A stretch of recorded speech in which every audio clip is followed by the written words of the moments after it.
أشهد أن لا إله إلا الله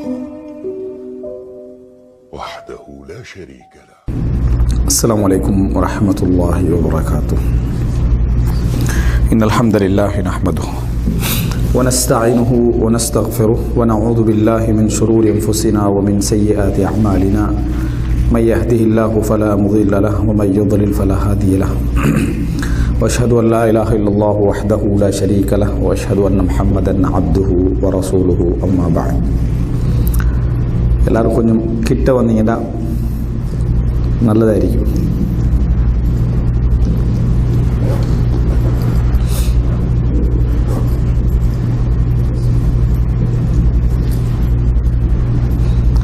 அன்புள்ள சகோதரர்களே சகோதரிகளே, இஸ்லாத்துடைய பார்வையில் நம்பிக்கை துரோகம் என்கின்ற ஒரு தலைப்பில் ஒரு சில முக்கியமான செய்திகளை இன்றைய உரையிலே ஞாபகப்படுத்திக் கொள்ளலாம் என்று நினைக்கின்றேன். அன்புள்ள சகோதரர்களே, நம்பிக்கை துரோகம் என்கின்ற ஒரு தலைப்பு இன்றைய காலகட்டத்தில் எவ்வளவு முக்கியமானது என்பதை நான் சொல்லி நீங்கள் தெரிந்து கொள்ள வேண்டும் என்ற அவசியமில்லை. இன்றைய சமுதாய சூழ்நிலையில் எந்த சமுதாயம் அஹ்லுல் வஃபா, அதாவது நேர்மையும் வாய்மையும் கொண்ட சமுதாயமாக இருக்க வேண்டுமோ, அந்த சமுதாயத்திலே அதிகமான மோசடிகளும் அதிகமான நம்பிக்கை துரோகங்களும் நடக்கக்கூடிய ஒரு நிலையை நம்ம பார்க்கிறோம். ஏனைய சமுதாயத்தில் போன்று இல்லாது விட்டாலும் கூட, ஏனைய சமுதாயத்தில் நிலை போன்று இல்லாது விட்டாலும் கூட, இன்றைய அதாவது சூழ்நிலையில் ஏனைய கடந்த காலங்களை விட இது ஒரு அதிகமாக இருக்கக்கூடிய ஒரு சூழ்நிலையை நம்ம பார்க்கிறோம். நம்பிக்கை மோசடி எந்த அளவுக்கு வளர்ந்து போயிருக்கிறது அப்படி என்று சொன்னால், பெரும்பாலும் இன்றைக்கு 190% எப்படி இருக்கிறாங்கன்னா, யாரையும் நம்புறதில்லை. யாரையும் நான் யாரையும் நம்புவதில்லைன்னு சொல்றது. இவரையும் யாரையும் நம்புறதில்லை. யாரைய அப்படி சொல்றாரே, அவரையும் யாரையும் நம்புறதில்லை, இவரும் யாரையும் என்ன செய்யறதில்லை, நம்புறதில்லை. ஒவ்வொருவருக்கும் தான் மிகப்பெரிய நேர்மையாக நடக்கிற மாதிரி ஃபீலிங்கும் இல்லை. வணங்கிட்டா, அந்த ஃபீலிங்கும் இல்லை. அவருக்கும் தெரியும் நான் நிறைய நம்பிக்கை துரோகம் செஞ்சுக்கிட்டு தான் என்ன செய்கிறேன் இருக்கிறேன்னு தெரியும். ஆனால் எப்படி வச்சுக்கிறாங்கன்னா, என்ன நான் கொஞ்சம் பரவாயில்லை, அவனோட ஒப்பிடுற நேரத்தில் ஒரு பச்சை துரோகி அல்ல, ஓரளவு துரோகி. சரியா? இந்த அமைப்பில் தான் நிறைய பேருடைய வாழ்க்கை என்ன செய்கிறது, போய்கொண்டிருக்கிறதுன்னு உண்மை. இது நீங்கள் இன்றைய, அதாவது இதில் நான் எல்லாரையும் சொல்லாவிட்டாலும் ஒரு 10-20% விதிவிலக்கு இருக்குது. ஆனால் விதிவிலக்கு வழங்கப்படுகின்றவர்கள் முழுமையாக சிறந்தவர்களாக இருக்கிறதா இல்லையான்ட்டு அது ஒரு புறம். இருக்கிறவர்களில் பார்த்தீங்க என்று சொன்னால், நம்பிக்கை துரோகம் என்பது அதாவது மிக வளர்ந்து போன ஒரு காலகட்டத்தில் நம்ம இருக்கிறோம். நம்பவே முடியாது. அதாவது பக்கத்தில் இருந்து 10 நிமிஷம் பேசிக்கின்றிருந்தா அவர் போய் அடுத்த நேரத்தில் அவர் வெளியிறங்கி போயிருக்க மாட்டாரு. கரைச்சல் தாங்க முடியாது. அவன் போய் அடுத்த 10 நிமிடத்துக்குள்ள இவங்க என்ன செய்யறது, பேசுறது. இது கட்டாயம் அவரை பத்தி பேசித்தான் ஆகணுமா? சில விஷயங்கள் இருக்குது, ஒருவரை பற்றி கட்டாயம் பேசித்தான் ஆகணும். அதன் மூலம் அவரை திருத்த வாய்ப்புண்டு, அதன் மூலம் அவரை மாற்ற வாய்ப்புண்டு, அவருக்கு உதவி செய்ய வாய்ப்புண்டு, ஏதாவது ஒரு நலவு என்னது நடக்க வாய்ப்புண்டுன்னா பரவாயில்ல. லா கைர ஃபீ கதீரின் மின் நஜ்வாஹும், அவர்கள் பேசுகின்ற அதிகமான ரகசியங்களில் எந்த பிரயோசனமும் கிடையாது. அல்லாஹ் தஆலா குர்ஆன்ல சொல்றான், இல்லாமன் அமர பி சதகா அவு பி மஅரூஃப். அதாவது அல்லாஹ் தஆலா சொல்லி காட்டுகிறான், இல்லாமன் அமர பி சதகத்தின் அவு மஅரூஃபின் அவு இஸ்லாஹின் பைனன் நாஸ். யாராவது ஒரு தர்மம் சம்பந்தமாக பேசிக்கொள்கின்ற ரகசியங்களை தவிர, அல்லது ஒரு நல்ல வேலை சம்பந்தமாக, நல்ல ஒரு நன்மை சம்பந்தமாக பேசிக்கொள்கின்ற விஷயத்தை தவிர, அல்லது இஸ்லாஹ் சீர்திருத்தத்தின் காரணமாக பேசிக்கொள்கின்ற விஷயங்களை தவிர வேறு எந்த ரகசியத்திலையும் எந்த ஹைரும் இல்லை என்கின்ற வசனத்தை அல்லாஹ் தஆலா குர்ஆன்ல சொல்லி காட்டுகிறான். ஆனால் இந்த அதைத்தான் பேசுறாங்கன்னா, இந்த 3 தவிர மற்ற எல்லாம் பேசுறாங்க. அல்லாஹ் எந்த 3க்கு நம்ம ஒருவரை பற்றி அவர் எல்லா நேரத்தில் பேசலாம் என்று சொல்றானோ, அந்த 3 மட்டும் அங்கே இருக்காது. மற்ற எல்லாம் என்னது, உதாரணமாக சில பொழுதுல மிச்ச கஷ்டத்தில் இருக்கிறார் போல, ஏதோ ஹெல்ப் பண்ண, அவனா ஊர் புள்ள இப்படி தான் இருக்கிறான்னு ஒரே அடி. அமர இல்லாமன் அமர பி சதகத்தின் அல்ல, இல்லாமன் நஹா பி சதகாட லெவலுக்கு என்ன செய்ய போயிரு, தர்மம் செய்யக்கூடாது, இஸ்லாம் பண்ணி பிரயோசனம் இல்லை, ஆள் திருந்த மாட்டான். விளங்கிட்டா? இந்த லெவல்ல எல்லாம் மாறி இருக்குது. அதாவது எந்த அளவுக்கு இது உண்மை, எந்த அளவுக்கு பயம் அதிகரிச்சிங்கன்னு சொன்னால், இவனும் துரோகியா தான் இருப்பான். அதாவது ஒரு துரோகமும் வெளிப்படலை, ஒரு மோசடியும் வெளிப்படலை, ஆனா உறுதியா நம்புறா இவனும் ஒரு நாள் துரோகி ஆயிடுவான். அப்படித்தான் நிறைய பேர் நிலைமை இருக்கு. அதாவது ஏற்கனவே மோசடி செய்தவர்கள், நம்பிக்கை துரோகம் செய்தவட பட்டியல் ஒரு பக்கம் இருக்குது. இப்ப நல்லா பழகிட்டிருக்கிறானே அவனை யாரும் நம்ப ரெடி இல்லை. இவன் எப்ப நம்மளுக்கு என்ன செய்வான், துரோகம் செய்வான், எப்போ மோசடி செய்வான் என்ற எதிர்பார்ப்பு, அவ்வளவு அனுபவம். இது கடைசியில் என்ன செஞ்சிருதுண்டா, ஒரு 60 வயது 65 வயது தாண்டினவர்களுடைய மனநிலை எப்படி ஆகிறதுண்டா, மகனையும் பிள்ளைகளையும் எப்படி வளர்க்குறாங்க தெரியுமா? நீ துரோகிகளோடு தான் வாழ்றாய், அந்த நம்பிக்கையில தான் பிள்ளைகளையும் வளர்க்குறாங்க. அவன் எவனையும் நம்ப ரெடி இல்லை. அவன் எவர்களையும் நம்ப ரெடி இல்லாத அமைப்பில் அவனை வளர்க்குறாங்க. நம்பிராத நம்பிராத நம்பிராத அப்படி என்று சொல்லி என்னது நம்பிவாள், என்னது நம்பவாள் நம்பி வாழாதே அப்படி என்று சொல்லி ஒரு பழமொழியை சொல்லி விட்டு விளங்கிட்டான். அப்ப இது யார் யாருக்குன்னு அதுல அடிப்படையே இல்லாத ஒரு பழமொழி உண்டது. அது ஒரு வார்த்தை என்னது, நீ என்னது நம்பவாள் நம்பி வாழாதே என்றது உண்மையிலேயே ஒரு பிரயோசனமே இல்லாத ஒரு வசனம். அது ஏன் யாரை நம்பி வாழ்றது, யாரை நம்ப வாழான்னு ஒரு அடிப்படையோட சொல்லணும். யாரையும் நம்பாதே என்ன உனக்கு வாழ்க்கையாது உண்டது விளங்கிட்டா. இப்ப என்ன புரிஞ்சுக்கொள்ளணும்னா, இந்த அமைப்புல பிள்ளைகள் குழந்தைகள் எல்லாம் வளர்க்கப்படுறாங்க. அப்போ மனநிலை துரோகம் விளைக்கக்கூடிய ஒரு சமுதாயத்தோடும் துரோகம் செய்த ஒரு சமுதாயத்தோடும் அந்த சமுதாயத்தோடும் வளர்கின்ற ஒருவர் எப்படி வளருவாரு? எல்லாரும் மோசடி என்ற சிந்தனையோடு தான் என்ன செய்வாரு, வளருவார். அப்ப இந்த மோசடி என்ற இந்த குணம் இருக்குது, ஹியானா வழங்கிட்டா, மோசடி நம்பிக்கை துரோகம் என்ற குணம் இருக்குது. இது எதிரிக்கு கூட நம்ம செய்யக்கூடாத ஒரு குணம். இது நண்பருக்கல்ல. இது இது எவ்வளவு மோசமான குணம்டா, எதிரிக்கு கூட நம்ம செய்யக்கூடாத ஒரு குணம். ரசூலுல்லாஹி ஸல்லல்லாஹு அலைஹி வஸல்லம் கேட்ட துஆக்கள் உண்டு. நம்ம என்ன பார்க்கிறோம், மின் ஷமாத்தத்தில் அஅதா, எனக்கு நடக்கக்கூடிய அதாவது வீழ்ச்சி, எனக்கு நடக்கக்கூடிய பாதிப்பு சோதனையில எதிரிகள் சந்தோஷம் அடையாத அமைப்பில் என்னை பாதுகாத்து, எதிரிகள் சந்தோஷம் அடையாத அமைப்பில் என்னை பாதுகாத்து விடு அப்படின்றான். அப்துல் மலிக் இப்னு மர்வான் ரஹிமஹுல்லா அவர்கள் சொல்லுகிறார்கள், அவருடைய என்கிட்ட உள்ள சில ஒருத்தர் பாராட்டுற நேரத்தில் அவர் சொல்றார், மாலிக் இப்னு உமாரா என்று சொல்லுகின்றவர் அவரை பார்த்து, உங்களோடு நான் உங்களோடு தனிச்சிருந்த நேரத்தில் நான் உங்கள்கிட்ட நிறைய பண்புகளை என்ன செஞ்சேன் கண்டேன் அப்படி என்று சொல்ற நேரத்தில் அவர் சொல்றாரு, என்கிட்ட பெரிதாக இல்லை, ஆனால் நான் எந்த ஒரு எதிரியுடைய தோல்வியிலும் எந்த எதிரியுடைய சோதனையிலும் நான் சந்தோஷம் அடைந்ததில்லை என்றார். அவனோட தோல்வியிலையோ அவனது சோதனையிலையோ நான் சந்தோஷம் அடைஞ்சதில்லை. ஒரு விஷயத்தில் ஒரு எதிரி அவன் எதிர்ப்புல தோல்வி அடைகிறான், அது வேற. ஆனா அவனுக்கு ஒரு சோதனை அவனோட குடும்பத்தில் ஒரு சோதனை பிரச்சனை வந்ததுனால நான் என்ன செஞ்சதில்லை, நான் சந்தோஷம் அடைந்தது இல்லை அப்படி என்றார். எந்த ஒரு நேசத்தோடு வாழ்ந்தவனுக்கும் நான் துரோகம் செய்ததில்லை. வலா ஹுன்து தா உத்தின் வலா ஹுன்து தா உத்தின் வலா ஷமத்து பிஅதுவின், நான் எந்த ஒரு எதிரியோடும் அவனுக்கு எந்த ஒரு நண்பரோடும் நான் துரோகம் செய்ததும் இல்லை, அதே நேரத்தில் எந்த எதிரியுடைய வீழ்ச்சியிலும் நான் சந்தோஷப்பட்டதும் இல்லை அப்படின்னு சொல்றார். அப்போ ஒரு சிறந்த பண்புகள் ஒன்றாக அவர் என்ன செய்யறாரு, அதை சொல்லி காட்டுகிறார். இந்த பழக்கம் உண்மையிலே சொல்ல போனால் ஜாகிலிய மக்கள்கிட்டே இல்லாத ஒரு பழக்கம். இது ஜாகிலியா காலத்தில் மிகப்பெரிய குறையாக பார்த்த ஒரு பழக்கம் தெரியுமா, இந்த மோசடியை தான். ஹியானா, மோசடியை அவர்கள் ஒரு மிகப்பெரிய துரோகமா நினைச்சாங்க. விபச்சாரம் செஞ்சு கண்டிக்கிறாங்க, மற்றதெல்லாம் நடக்குது, ஆனா மோசடி செஞ்சவனுக்கு அங்க இடமே இல்லாத அளவுக்கு என்ன செஞ்சாங்க, வச்சாங்க. அப்ப ஜாகிலிய மக்கள் அவர்களைத்தான் நம்ம மண்டையோட்டில் மது அருந்தினவங்களெல்லாம் என்னது சொல்லி கண்டிக்கிறது. மண்டையோட்டில் மது அருந்தினது ஓகே தான், அந்த மது இந்த லெவலுக்கு யாரும் என்ன செய்யல, கொண்டு போகல. அவர்கள் நம்பிக்கை துரோகம் என்றது அவர்கள்ட்ட மிக மிக மிக மிக மிக குறைவாக இருந்த ஒரு பண்பு தான் என்ன, ஜாகிலிய மக்கள்கிட்ட இருந்தது. அவங்க இஸ்லாத்துக்கு விரோதமாகிற நேரத்தில் தான், இன்னும் சொல்ல போனா பாருங்க, உங்களுக்கு தெரியும் அபூ சுஃபியான் விசாரிக்கப்படுறார். அபூ சுஃபியான் விசாரிக்கப்படுகிறார். விசாரிக்கப்படுகிற நேரத்தில் ஹிர்கல் மன்னன் கேட்ட கேள்விகள் மிக முக்கியமான கேள்வி என்னன்னா, பல விஷயங்களை கேட்டு வர்றார். அப்போ கூட அபூ சுஃபியான் என்னதுக்கு பயந்தாரு, நாம் என்னோடு இருந்தவர்கள் நான் பொய்காரன் என்று சொல்லி விடுவார்களோ என்றுதான் நான் ரசூலுல்லாஹி முஹம்மதை பற்றி எந்த குறையும் அந்த இடத்துல சொல்லவில்லை. அவர் எதை பயப்படுறார் தெரியுமா, என்னைய பொய்யன் என்று மற்றவங்க நினைக்க கூடாது. இன்றைக்கு இந்த பையன் யாருக்காவது இருக்குதா? அவர் ஜாகிலியா காலத்தில் இருக்கிற நேரத்தை சொல்றாரு, என்னைய பொய்யன் என்று மற்றவர்கள் நினைத்து விடுவார், அல்லாஹ் யஸிரு அன்னி கதிபன், வணங்கிட்டா, நான் பொய் சொல்றேன் என்ற ஒரு தகவல் என்னிலிருந்து என்ன செய்யக்கூடாது, போகக்கூடாதுன்றாங்க. இப்ப எப்படி இருக்கிறான் தெரியுமா, என்னை என்ன நினைச்சா எனக்கு என்ன நினைக்கிறான், பொய்யன்னு நினைக்கட்டும், என்ன நினைக்க, நமக்கு அதை பற்றி எல்லாம் கவலை இல்லை, உனக்கு அதை பற்றி கவலை இல்லை, அதான் பிரச்சனையே. விளங்கிட்டா? எந்த பண்பை பற்றியும் கவலை இல்லை. ஆனால் அபூ சுஃபியான் சொல்றாரு, முகமதை பற்றி எனக்கு எதுவுமே சொல்ல இயலாம இருந்துச்சு. ஏன்? என்னைய பொய்யன் என்று சொல்லிடுவாங்களோ அப்படின்னு சொல்லி. உயர்ந்த ஒரு பண்பாடு இருந்ததை நம்ம என்ன செய்கிறோம், பார்க்கிறோம். அது மாத்திரமல்ல, உங்களுக்கு தெரியும், அதாவது ஜிவார் கொடுத்தார்கள். ஜிவார்னா என்ன?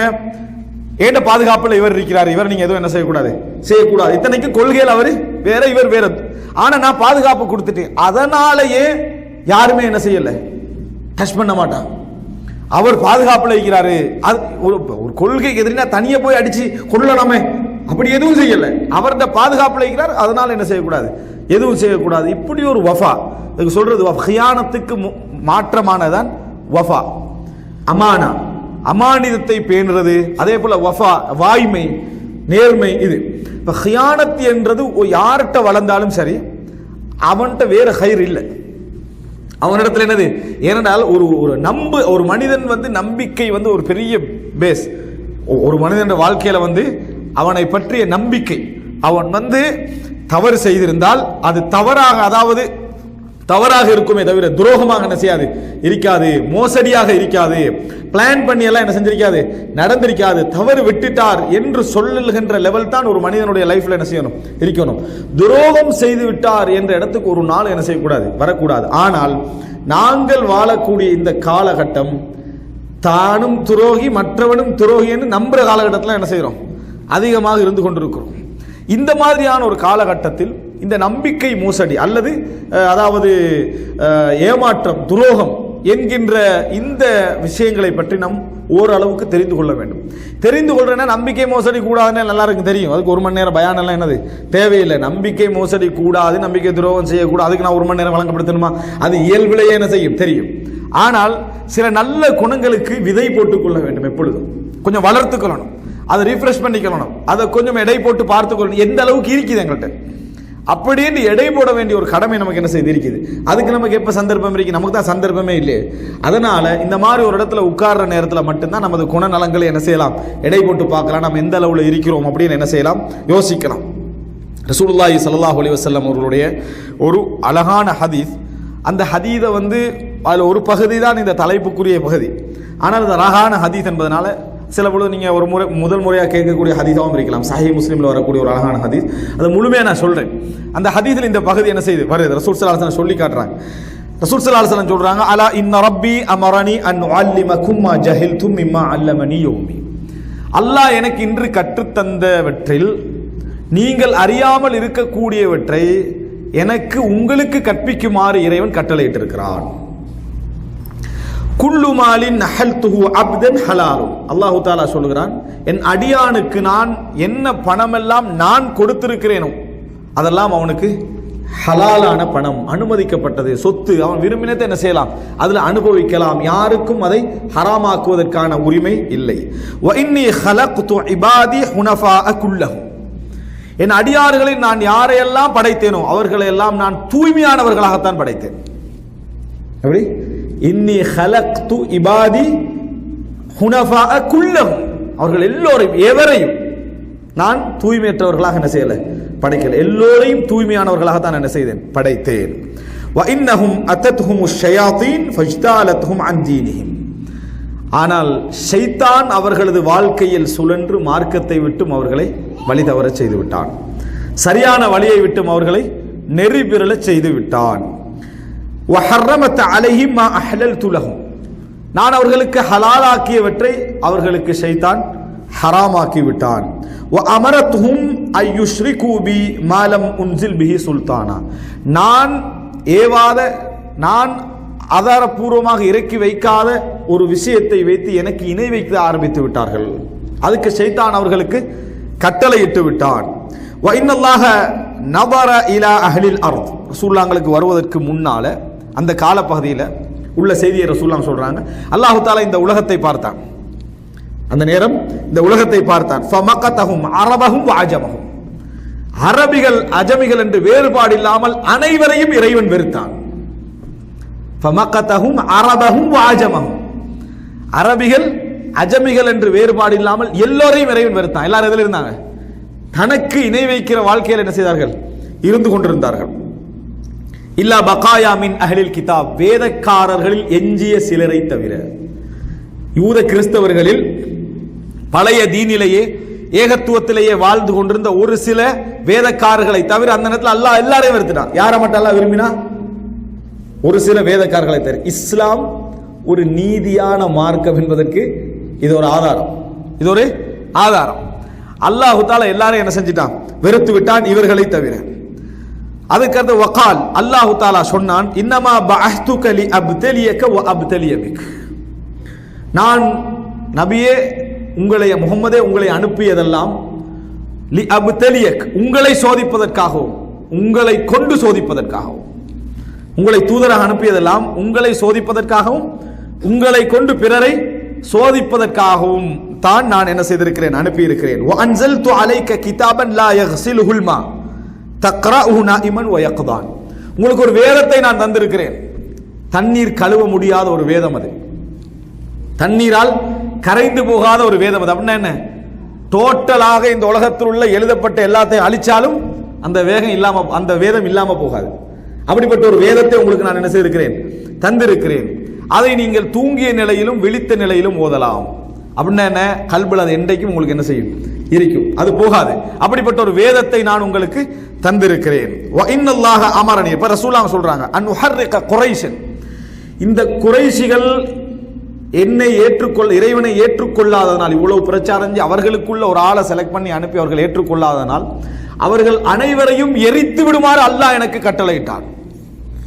குறைஷிகள் அனைவரையும் முடித்து விடுமாறு அல்லாஹு தஆலா எனக்கு கட்டளையிட்டான். நான் இறைவனிடத்திலே சொன்னேன், ரப்பி இதன் யஸ்லஹு ரஸி ஃபயதஉஹு குப்ஸா, யா அல்லாஹ் இதை நான் செய்ய போனேன்டா என்னை ரொட்டி துண்டாக்கிடுவாங்க. ரசூலுல்லாஹ் சொல்றாங்க, எப்படி? என்ன தலையை உடைச்சி என்னை ரொட்டி துண்டா மாத்திடுவாங்க அப்படின்னு நான் இறைவன்ட்ட என்ன செஞ்சேன்? சொன்னேன். பாருங்க, ரசூல் ஸல்லல்லாஹு அலைஹி வஸல்லம் உடைய துஆ எப்படி இருந்தீங்க? அல்லாஹ் கட்டளையிடுறான், ரசூலுல்லாஹ் உண்மையான நிலைமை என்ன செய்றாங்க? அல்லாஹ் தஆலாட்ட சொல்றாங்க. அடுத்ததாக என்னன்னு சொன்னால், قال استخرجهم كما استخرجوك واغزهم نغزك وانفق فسننفق عليك وابعث جيشا نبعث خمسة مثله وقاتل بمن أطاعك من عصاك. அல்லாஹ்வுடைய அடுத்த கட்டளை, நபி அப்படியா, நீங்களும் அவர்கள் வெளியே எடுத்தது போல நீங்களும் வெளியே எடுங்க கொஞ்சம் பேரை. நீங்க யுத்தம் செய்யுங்க அவர்கள் யுத்தம் செய்தது போல, படையொன்றை உருவாக்குங்க அவர்கள் உருவாக்கியது போல், செலவழியுங்கள் நான் உங்களுக்கு செலவழிக்கிறோம். நீங்க ஒரு படை அனுப்புங்க, அதே மாதிரி 5 மடங்கு படையை நாங்க உங்களுக்கு சார்பாக என்ன செய்யறோம்? அனுப்புகிறோம். சார்பாக அவங்க உங்களை எதிர்ப்பாங்களா? அடுத்த பகுதி இது. அப்படின்னு நான் அல்லாஹு தஆலா எனக்கு கட்டளையிட்டான், உங்களோடு யாரெல்லாம் வழிபட்டார்களோ உங்களை, அவர்களை கொண்டு வழிபடாதவர்களோடு நீங்கள் என்ன செய்யுங்கள்? யுத்தம் செய்யுங்கள் இறைவன் கட்டளையிட்டான். கால, பண்டைக்கு இறைவன் கற்றுக் கொடுத்த விஷயங்களில் ஒன்றுதான் ரசூலுல்லாஹ் சொல்றாங்க, வ அஹ்லுல் ஜன்னதி ஸலாதா, சொர்க்கவாதிகள் இந்த 3 பேரும் தான். சொர்க்கத்துக்கு போகின்றவர்கள் இந்த 3 குழுக்கள் மட்டும்தான். யார் அவர்கள் தெரியுமா? து சுல்தானின் முக்ஸித்தின் முத்தசத்திக், து சுல்தானின் முக்ஸித்துன் முத்தசத்திக், முவஃபக், நீதியான நேர்மையான சமுதாயத்தை சிறந்த முறையில் வழிநடத்திய ஆட்சியாளர். முதல் குழு நீதியான நேர்மையான சரியான முறையில் சமுதாயத்தை வழிநடத்திய ஆட்சியாளர், முதல் வகையினர். இரண்டாவது, வரஜுலுன் ரஹீமுன் ரகீகுல் கல்பி லிகுல்லி தி குர்பா வ முஸ்லிம். ரஜுலுன் ரஹீம், கருணையுள்ள மனிதர்.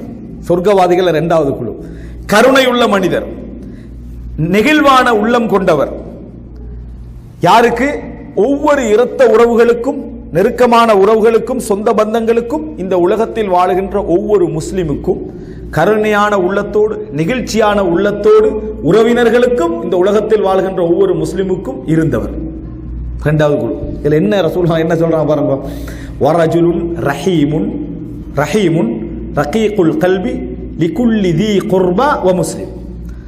அதாவது கருணையுள்ளவர், இரக்கமுள்ளவர், நெகிழ்வான உள்ளம் கொண்டவர், ஒவ்வொரு முஸ்லிமுக்கும் ஒவ்வொரு உறவினருக்கும் அப்படி வாழ்ந்தவர். இது இரண்டாவது. மூன்றாவது, வஅஃபீஃப் முத்தஅஃபிஃப் து இயால், நிறைய குடும்பமுள்ள, பேணுதலாக இருக்கக்கூடிய, பேணுதல் காட்டி வாழக்கூடிய மனிதர்.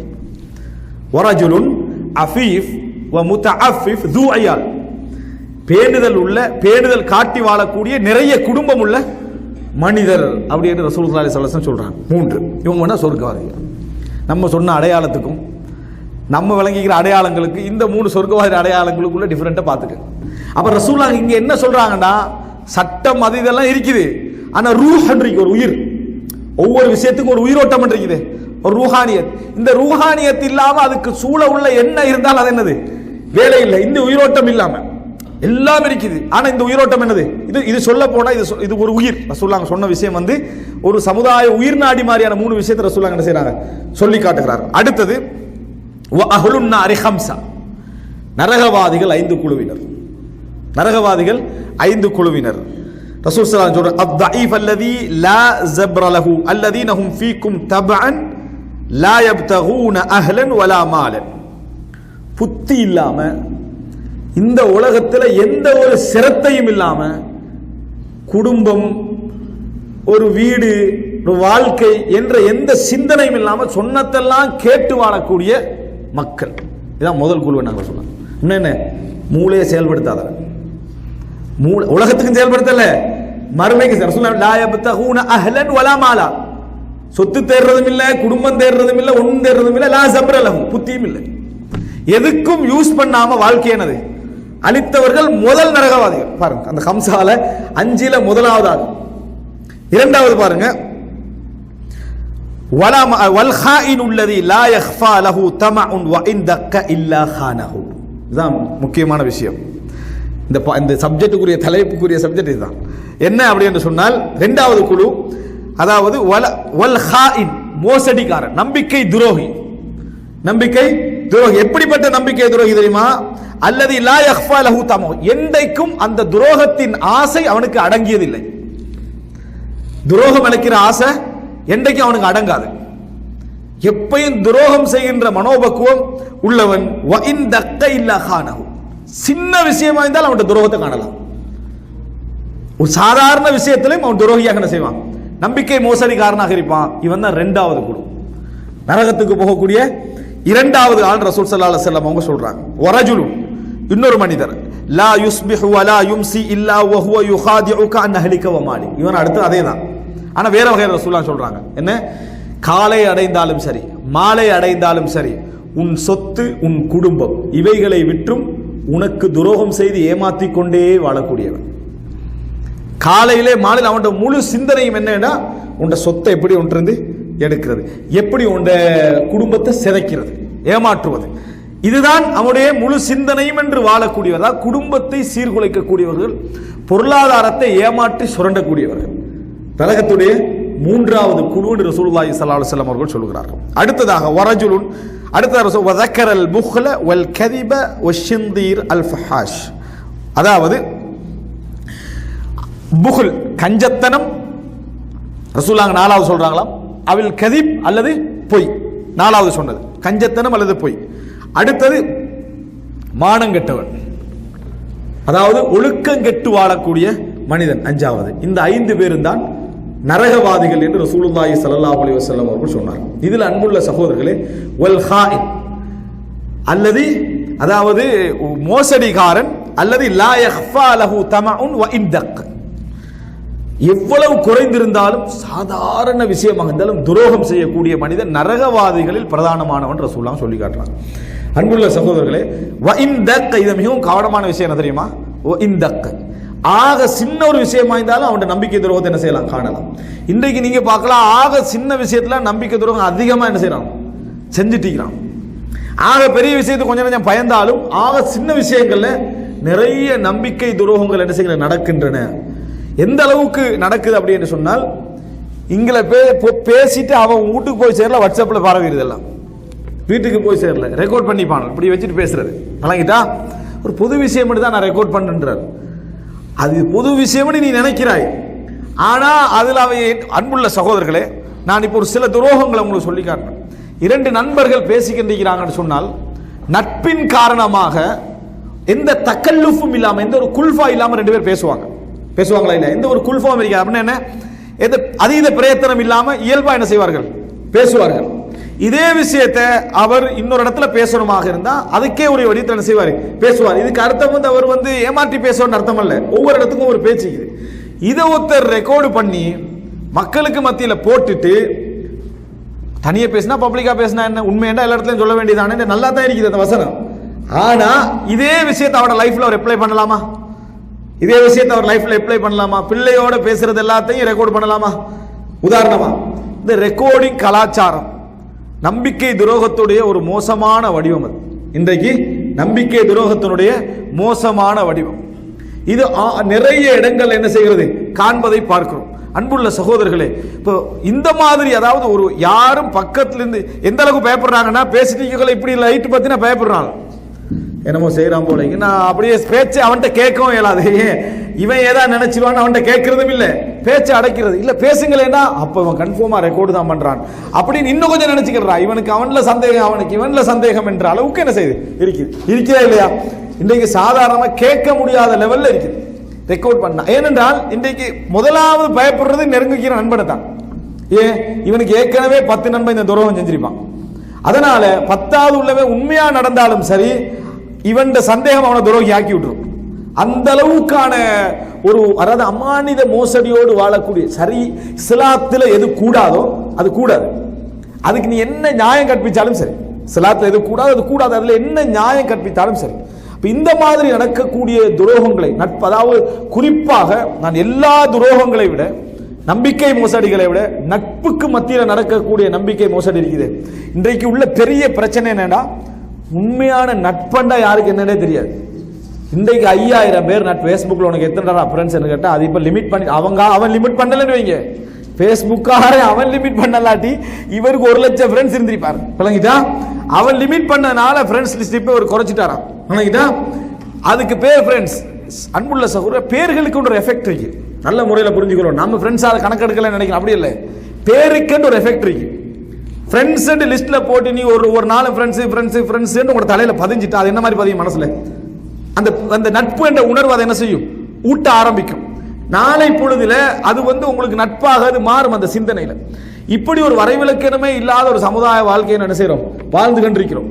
அதாவது இந்த மாதிரியான ஒரு வாழ்க்கையில் இருக்கிற நேரத்தில் உண்மையிலே நம்பிக்கை துரோகம் என்ற பகுதிகள் நிறைய யோசிக்கப்பட. நட்பென்றால் என்னன்னு தெரியாது, உயிர் நட்பு, உண்மையான நட்பு, எதுக்கெல்லாம் எந்த விளக்கமும் என்னது தெரியாது. உண்மையிலேயே ஆரம்பகால இஸ்லாமிய அறிஞர்களுக்கு மத்தியில் இந்த மாதிரியான நட்புகளுக்குரிய வரைவிலக்கணங்கள் நிறைய சொல்லப்பட்டிருப்பதை பார்க்கிறோம். உதாரணத்துக்கு நான் ஒன்று சொல்றேன், நட்பை நம்ம விளங்கி வச்சுக்கிறோமான்றதுக்கு, நீ ஒருவரிடத்தில் நீ செய்த செயலுக்கு விளக்கம் சொல்ல வேண்டி இருக்கிறது என்றால் அவனோட நெருங்கிய நண்பன் அல்ல.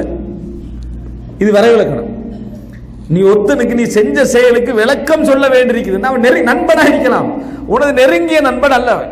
ஏன், நீ முதலாவது காரணம் சொல்றது அவன் சந்தேகப்படுவான், வேறமாய் நினைக்க வாய்ப்பு இருக்குது என்றதுதான் காரணம். அப்படின்னா அவர் எப்படி வச்சுக்கணும், சாதாரண மனிதர்கள் ஒருவர், சாதாரண பொது மனிதர்கள் ஒருவர். நீ விளங்கப்படுத்த கூடாது என்பதல்ல, ஆனால் நீ யாருக்கு விளங்கப்படுத்தி ரீசன் சொல்ல வேண்டி இருக்குதோ அவன் உண்மையான நட்பு, அதாவது உனது நெருங்கிய நட்பு கிடையாது. இப்படி ஏதாவது வரைவிலக்கம் நம்மகிட்ட இருக்குதா? நமக்கு நட்பை பத்தி எல்லாம் எந்த வரைவிலக்கம் இல்லை. அது போற போக்குல நட்பாகிறது, அப்படி போற போக்குல உடைஞ்சிருது. ஆனாட்டா நேற்று இருந்தா இன்றைக்கு துரோகம் செஞ்சுட்டா, இவனும் பேணல்ல அவனும் பேணல்ல, எதுவும் பேணல, இவரும் பேணிருக்க மாட்டாரு அவரும் பேணிருக்க மாட்டாரு, கடைசியில துரோகத்துல முடியும். எல்லா நண்பனும் மோசம் தான்ன்றது. நட்பை பேணுன்ற ஒரு அல்லாஹ் குர்ஆன்ல சுப்ஹானல்லாஹ், நீங்க யார் யார் வீட்டில் சாப்பிடலாம் என்று சொல்லிட்டு வார நேரத்தில் உங்கள் நண்பருடைய வீட்டில் சாப்பிடலாம் என்றான். நட்பு அல்லாஹ் உறவு லிஸ்ட்ல கொண்டு போடுறான். அப்படின்னா என்ன, ஒரு வீட்டுக்கு போவோம், ஒரு பிஸ்கட் இருக்கு, வாசல் உட்காந்து இப்போ சாப்பிட்டுருவோம், வீட்டுக்கு வந்துடுவோம். அவங்க நீங்க சாப்பிட்டது தெரியும் ஒன்றும் தெரியாது, ஹராமா ஹலாலா சட்டம் அவன்கிட்ட கேட்கல, சலாம் சொல்லி போய் உட்காந்தீங்க, பிஸ்கட்டை சாப்பிட்டா பரவாயில்ல, சில விஷயங்கள் வாங்குறதே மிச்சம் கஷ்டமா இருக்கு, அதை போட்டு சாப்பிட்டு வந்துடுவாங்க. வணங்கிட்டா வீட்டுக்கு போயிருப்பாங்க. அப்போ இப்படி போற டைம் எல்லாம் அதை காலி பண்ணிட்டு வரலாருவீங்களே, சரியா? இப்ப வீட்டுக்கு போயிடுறாரு. இப்போ உங்களோட உள்ளத்துல இது ஹராமா ஹலாலா மார்க்க சட்டம் என்ன, நீங்க அனுமதியே கேட்கறது இல்லை, போனா அதை முடிச்சுட்டு தான் வாரது வெளியே. இந்த லெவல்ல தான் ஹராமா ஹலால். அல்லாஹ் தஆலா சொல்ற உங்க நண்பருடைய வீட்டில் சாப்பிடுறதுல உங்களுக்கு குற்றம் இல்லைன்னா அல்லாஹ் அங்க என்ன சொல்ல வாரானா, அங்க கேட்க வேண்டிய அவசியம் இல்ல, உனக்கு தான் அதை என்ன செஞ்சுக்குது வைக்கப்பட்டிருக்குன்னு அல்லாஹ் தஆலா என்ன செய்யறான், சட்டத்தை விளங்கப்படுத்துறான்.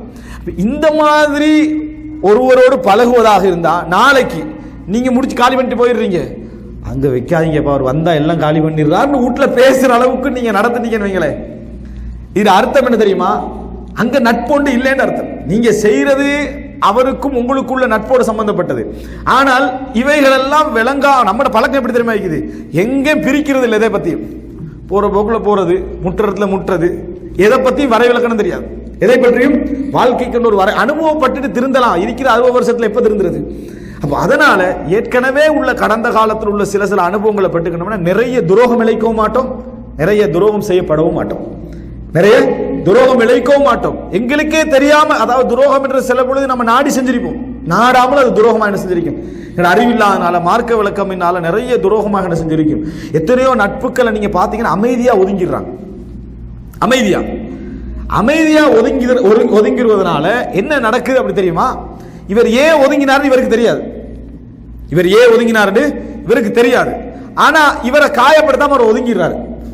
ஏன் வாராரு இல்ல எதுக்கு வாராரு தெரியாது. ஆனா நீ இழைச்ச துரோகம் தான் ஒரு பெரிய ஒரு காரணமா என்ன செய்யும் இருக்கும். ஒரு பெரிய ஒரு துரோகம், நீ பேசின ஒரு சாதாரண ஒரு வார்த்தை, பேசிய ஒரு சாதாரண ஒரு வார்த்தை, பேசிய ஒரு வார்த்தையோட வாழ்க்கையை என்ன செஞ்சிருக்கும், ஆட்டி விட்டுருக்கும். ஆனா உன்னோட்ட சொல்லாம ஒதுங்கிடுவான். அதான் சொல்கிறார்கள், உலகத்திலேயே மிக திறமையான ஆளுமைகள் என்ன செய்வார்களாம், தனது ஆளுமையுடைய சிறப்பை மக்களுக்கு மறைமுகமாக கூட உணர்த்த மாட்டாங்களாம். ஆளுமே இல்லாதவன் தான் அடிக்கடி தண்ட ஆளுமையை நிறைய நிரூபிச்சுக்கிட்டு இருப்பான. இதனால உலகத்தில் உண்மையான ஆளுமை உள்ளவர்கள் அவசரமா அடையாளம் காண முடியாது அப்படின்னு சொல்றேன். இதுதான் உண்மையான நட்புக்கு நடக்கிறது. உண்மையான நட்பு என்ன செய்யும் தெரியுமா? உண்மையான நட்பு இடத்தை உணர்த்தி கொள்ள விரும்ப மாட்டோம், ஒதுங்கிடுவான். ஒதுங்கி ஒதுங்கி ஒதுங்கி ஒதுங்கி போனா அது எங்க போய் நிற்கும், ஒரு சுருங்கின இடத்துல போய். நட்புக்கு ஒரு சின்ன உதாரணம் சொல்ற பாருங்க. ரசூலுல்லாஹி ஸல்லல்லாஹு அலைஹி வஸல்லம் அவர்கள் அபூபக்கர் ரலியல்லாஹு அன்ஹு அவர்களுக்கு உமர் ரலியல்லாஹு அன்ஹு ஒரு சச்சரவு நடந்து உங்களுக்கு தெரியும். சச்சரவு நடந்த நேரத்தில் உமர் ரலியல்லாஹு ஏசி விடுகிறார்கள் தெரியும். அதை சமாதானப்படுத்துறதுக்கு அபூபக்கர்லாம் வீட்டுக்கு வராங்க. சமூக நீங்க கேள்விப்பட்டிருப்பீங்க. வீட்டுக்கு வந்து கதவை தட்டினா உமர்லாம் கதவை தந்து அபூபக்கர்லாம் கதவை மூடி விட்டாங்க.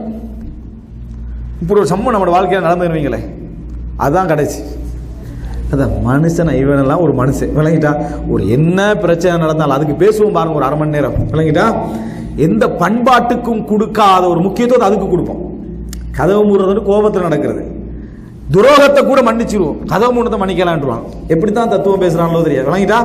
துரோகத்தை கூட மன்னிக்கலாம், அந்த கௌரவத்தை கை வச்சா பாருங்க, அதை மன்னிக்கலாம். இந்த தத்துவம் பேசுறாங்களே, இந்த தத்துவம் எப்படியத்தான் உருவாக்கி பேசுறான்னு விளங்கல. இதுக்கு அதுக்கு சம்பந்தம். துரோகம் தான் ஆக மோசடி. ஆனா அதை சின்னதாக்கிடுவான் அந்த டைமுக்கு, இது பெருசாக்கிடுவான். அது சம்பளம் சரியாகவும் போடுது. அந்த நேரத்தில் கதவு மூடிட்டாங்க. அபூபக்கர் ரலியல்லாஹு அன்ஹு திரும்பி வீட்டுக்கு வந்துட்டான். உமர் எல்லாம் கொஞ்சம் நேரத்தில் ஃபீல் பண்றாங்க, இப்படி செஞ்சு போட்டேன் அபூபக்கர் ரலியல்லாஹு அன்ஹு அவர்களுக்கு. நேரம் அவங்களோட வீட்டுக்கு போறாங்க. கதவை தட்டினா சவுண்ட் வருது உள்ளேருந்து, அவர் இல்ல வீட்டில் அப்படின்னு. அப்ப எங்க போய்ப்பாங்க, நேர ரசூல் ஸல்லல்லாஹு அலைஹி வஸல்லம் போய்ப்பாங்க. இவர் நேர ரசூலுல்லாஹி ஸல்லல்லாஹு அலைஹி வஸல்லம் அவட்ட போறாங்க. ஃபஜஸா அபூபக்கர் ரலியல்லாஹு அன்ஹு முழந்தாளிட்டாங்க ரசூலுல்லாஹ்வுக்கு முன்னுக்கால. முழந்தாளிட்டு ரசூலுல்லாஹ்கிட்ட என்ன முறையிடுறாங்க, நம்ம என்ன முறையிடுவோம், இவரை போய் நீங்க நம்பிட்டு இருக்கிறீங்க, சரியா? நம்மளுடைய முறைப்பாடு, இவரை போய் நீங்க நம்பிட்டு. எல்லாமே எங்கட எப்படி இருக்க சில்சிலா மினல் ஹியானா, துரோகம், அடுத்தது துரோகம், அதுக்கு அடுத்த துரோகம், அதுக்கு அப்படி டோட்டலா செயினா அறுத்துற மாதிரி தான் என்ன செய்யும், எல்லாம் இருக்கும். இங்க அப்படி இருக்காது, எல்லாம் கட்டுப்படுற மாதிரி இருக்கும். போய் நேர போய் ரசூல் ஸல்லல்லாஹு அலைஹி வஸல்லம் சொல்றாங்க, அல்லாஹ்வின் தூதரே இப்படி நடந்துட்டு மன்னிச்சுங்க, ரசூலுல்லாஹ்ங்கள்ட்ட உமரையும் என்னை சமாதானப்படுத்துங்கன்ற மாதிரியான பேச்சை தான் அபூபக்கர்லாம் என்ன செய்றாங்க, வைக்கிறாங்க. ரசூல் ஸல்லல்லாஹு அலைஹி வஸல்லம் உமர்லாம் அவளை கண்ட உடனே முகம் சிவக்குது. ரசூல் ஸல்லல்லாஹு அலைஹி வஸல்லம் கேட்கிறான், ஃபஹல் அன்தும் தாரிகு லி சாஹிபி. ரசூலுல்லாஹ் கேட்கிறாங்க, நீங்கெல்லாம் என்னை பொய்யன் என்று சொன்னீர்கள், அப்போ அபூபக்கர் நான் உண்மையாளன் என்று சொன்னார். நீங்கெல்லாம் என்னை நபி இல்லைன்னு சொன்னீங்க, அப்போ அபூபக்கர் வந்து என்னை நபி என்று சொன்னார். உங்களோட சொத்துக்களையும் சுகங்களையும் எனக்கு நீங்க ஒதுக்கிற நேரத்தில் அவர் தன் சொத்தையும் சுகத்தையும் தந்து எனக்கு என்ன செஞ்சாரு, உதவி செஞ்சாரு. ஃபஹல் அன்தும் தாரிகு லி சாஹிபி, எனக்காக வேணும் எனது தோழரை நீங்கள் விட்டு வைப்பீர்களான்னு கேட்டாங்க ரசூல் ஸல்லல்லாஹு அலைஹி வஸல்லம். ஃபஹல் அன்தும் தாரிகு லி சாஹிபி, எனக்காக வேணும் என் தோழரை நீங்கள் விட்டு வைப்பீர்கள் என்று ரசூலுல்லாஹி ஸல்லல்லாஹு அலைஹி வஸல்லம் கேட்டார்கள். இந்த ஹதீஸ்ல வருது ஃபமா ஊதிய பாத், அந்த நாளுக்கு பின்னால் அபூபக்கர் ரலியல்லாஹு அன்ஹு அவர்களுக்கு எந்த தொந்தரவும் அந்த சமுதாயத்தில் நடந்தது கிடையாது. அந்த நாளுக்கு பின்னால் ரசூலுல்லாஹி ஸல்லல்லாஹு அலைஹி வஸல்லம் அவர்களுக்கு எந்த தொந்தரவும் நடந்தது கிடையாது. இப்படி ஒரு சூரா முஷ்ரிகா மினஸ் ஸதாகா, அதாவது ஒரு அழகான மலர்ச்சியான ஒரு நட்புக்குரிய ஒரு வடிவத்தை நம்ம பார்க்கணுமா. ஒரு சண்டை முடிஞ்ச இடத்த பாருங்க, ரசூலுல்லாஹ் பேசின வார்த்தை அபூபக்கர் ரலியல்லாஹு அன்ஹு உமர் ரலியல்லாஹு அன்ஹு. அதுவும் சொல்ல போனால் இந்த உலகத்திலே சிறந்த 3 மக்கள், இவர்களுடைய பிரிவு சாதாரண பிரிவா இருக்குமா, பெரிய பிரிவாக என்ன செய்யும் இருக்கும். அவங்களுடைய ஒற்றுமை அதுக்கு காரணம், அதாவது இன்றைக்கு அளவுக்கு மேல் அன்பு தேவையில்லை, கொஞ்சம் நஞ்சம் புரிந்துணர்வு இருந்தால் மட்டும் போதும். நான் உனக்கு அளவுக்கு மேல அன்பு வச்சுக்கிறேன், அதெல்லாம் வேணாம். விளங்கிட்டா? நீ ஓரளவு கொஞ்சம் நெஞ்சம் புரிந்துணர்வு உள்ளவனா இருந்தா மட்டும் என்னது போதும். இந்த இருக்கிற கொஞ்சம் நெஞ்ச நட்பை என்ன செய்யலாம், பாதுகாத்துக்கலாம். அளவுக்கு மேல நட்பு, ஒரு சொட்டு புரிந்துணர்வு இல்லை, ஒரு கொஞ்சம் புரிந்துணர்வு இல்லை, என்ன பிரயோசனம் அதுல? எந்த பிரயோசனம் என்னது அதுல இல்லை. அபூபக்கர் ரலியல்லாஹு அன்ஹு இந்த இடத்துல ரசூல் ஸல்லல்லாஹு அலைஹி வஸல்லம் கேட்ட பின்னால ஃபமா ஊதிய பாத், அதுக்கு பின்னால ஒரு தொந்தரவு உண்டு, அவருக்கு என்னது நடந்தது கிடையாது அப்படி என்று சொன்னார் ரசூலுல்லாஹ். இதுல மிக முக்கிய ரசூல் ஸல்லல்லாஹு அலைஹி வஸல்லம் அவர்கள், ரசூலுல்லாஹி ஸல்லல்லாஹு அலைஹி வஸல்லம் சொல்ற வார்த்தை, ரசூல் ஸல்லல்லாஹு அலைஹி வஸல்லம் 13 வருடத்துக்கு பின்னால மதீனால ஆட்சியில இருந்திருக்கிறாங்க, ஆட்சியில இருந்து கொண்டிருக்கிறார்கள். அபூபக்கர் ரலியல்லாஹு அன்ஹு அவர்கள் விஷயத்தை எப்படி ரசூலுல்லாஹ் ஞாபகப்படுத்துறாங்க பாருங்க. ரசூல் ஸல்லல்லாஹு அலைஹி வஸல்லம் அவர்கள் ஃபஹல் அன்தும் தாரிகு லி சாஹிபி என்றாங்க. அது சொல்றது வஃபா. நபித்தோழர்களுக்கு மத்தியில் ரசூல் ஸல்லல்லாஹு அலைஹி வஸல்லம் அவர்களோடு இருந்த ஒரு விஷயம் என்ன தெரியுமா? வஃபா. உண்மையிலே ஒவ்வொரு நபியுடைய தோழர்களும் அஸ்ஹாபு தான், சஹாபாக்கள் தான். அஸ்ஹாபு மூசா, மூசாவுடைய தோழர்கள். அப்படி உலகத்திலேயே தோழர்களில் சிறந்த தோழர்கள் யாரு? முஹம்மது ஸல்லல்லாஹு அலைஹி வஸல்லம் உடைய தோழர். அல்லாஹ் தஆலா குர்ஆன்ல சொல்றான், கால அஸ்ஹாபு மூசா இன்னா லமுதரகூன். மூசாவுடைய தோழர்கள் சொன்னார்கள், சஹாபாக்கள் சொன்னார்கள், மூசாவுடைய சஹாபாக்கள் சொன்னார்கள், நாங்கள் அகப்பட்டு கொண்டோம். அப்போ மூசா அலைஹிஸ்ஸலாம் சொல்றாரு, கல்லா இன்ன மஅய ரப்பி சயஹ்தீன், என்னோட எனது இறைவன் இருக்கிறான், வழிகாட்டுவான். மதீனால அடைக்கலம் கொடுத்து, வாழ்றதுக்கு இடத்தை கொடுத்து, உண்ண உணவு கொடுத்து, சந்தர்ப்பம் கொடுத்து வச்சிட்டிருக்கிற ஒரு இடத்துல அந்த இடத்துக்கே யுத்தம் செய்யறதுக்கு ஒரு குழு வருது. அகதிகளுக்கு அடைக்கலத்தை வச்சிருக்காங்க, அந்த இடமே காலிபாக போற மாதிரி ஒரு யுத்தம் வந்தா அந்த ஊருடைய நிலைமை எப்படி ஆகும்? ரசூல் ஸல்லல்லாஹு அலைஹி வஸல்லம் அவர்கள் பத்ர் யுத்தத்துக்கு மஷூரா பண்றாங்களே, மஷூரா பண்ற நேரத்தில் மக்காவாசிகள் பேசுறாங்க, நாங்க ரெடியா இருக்கிறோம். ரசூல் ஸல்லல்லாஹு அலைஹி வஸல்லம் அவர்களை யாரையும் பார்க்கல. ரசூலுல்லாஹ்வுடைய தேவை என்ன? அன்சார்கள் என்ன சொல்றாங்க என்றதுதான். அந்த நேரத்தில் மிக்தாத் இப்னு அஸ்வத் என்ன சொன்னாரு? கஅன்னக தஅனீனா யா ரசூலுல்லாஹ், அல்லாஹ்வின் தூதரே எங்களை பார்த்து தான் நீங்கள் கேட்கிறீர்கள் போல இருக்கிறது.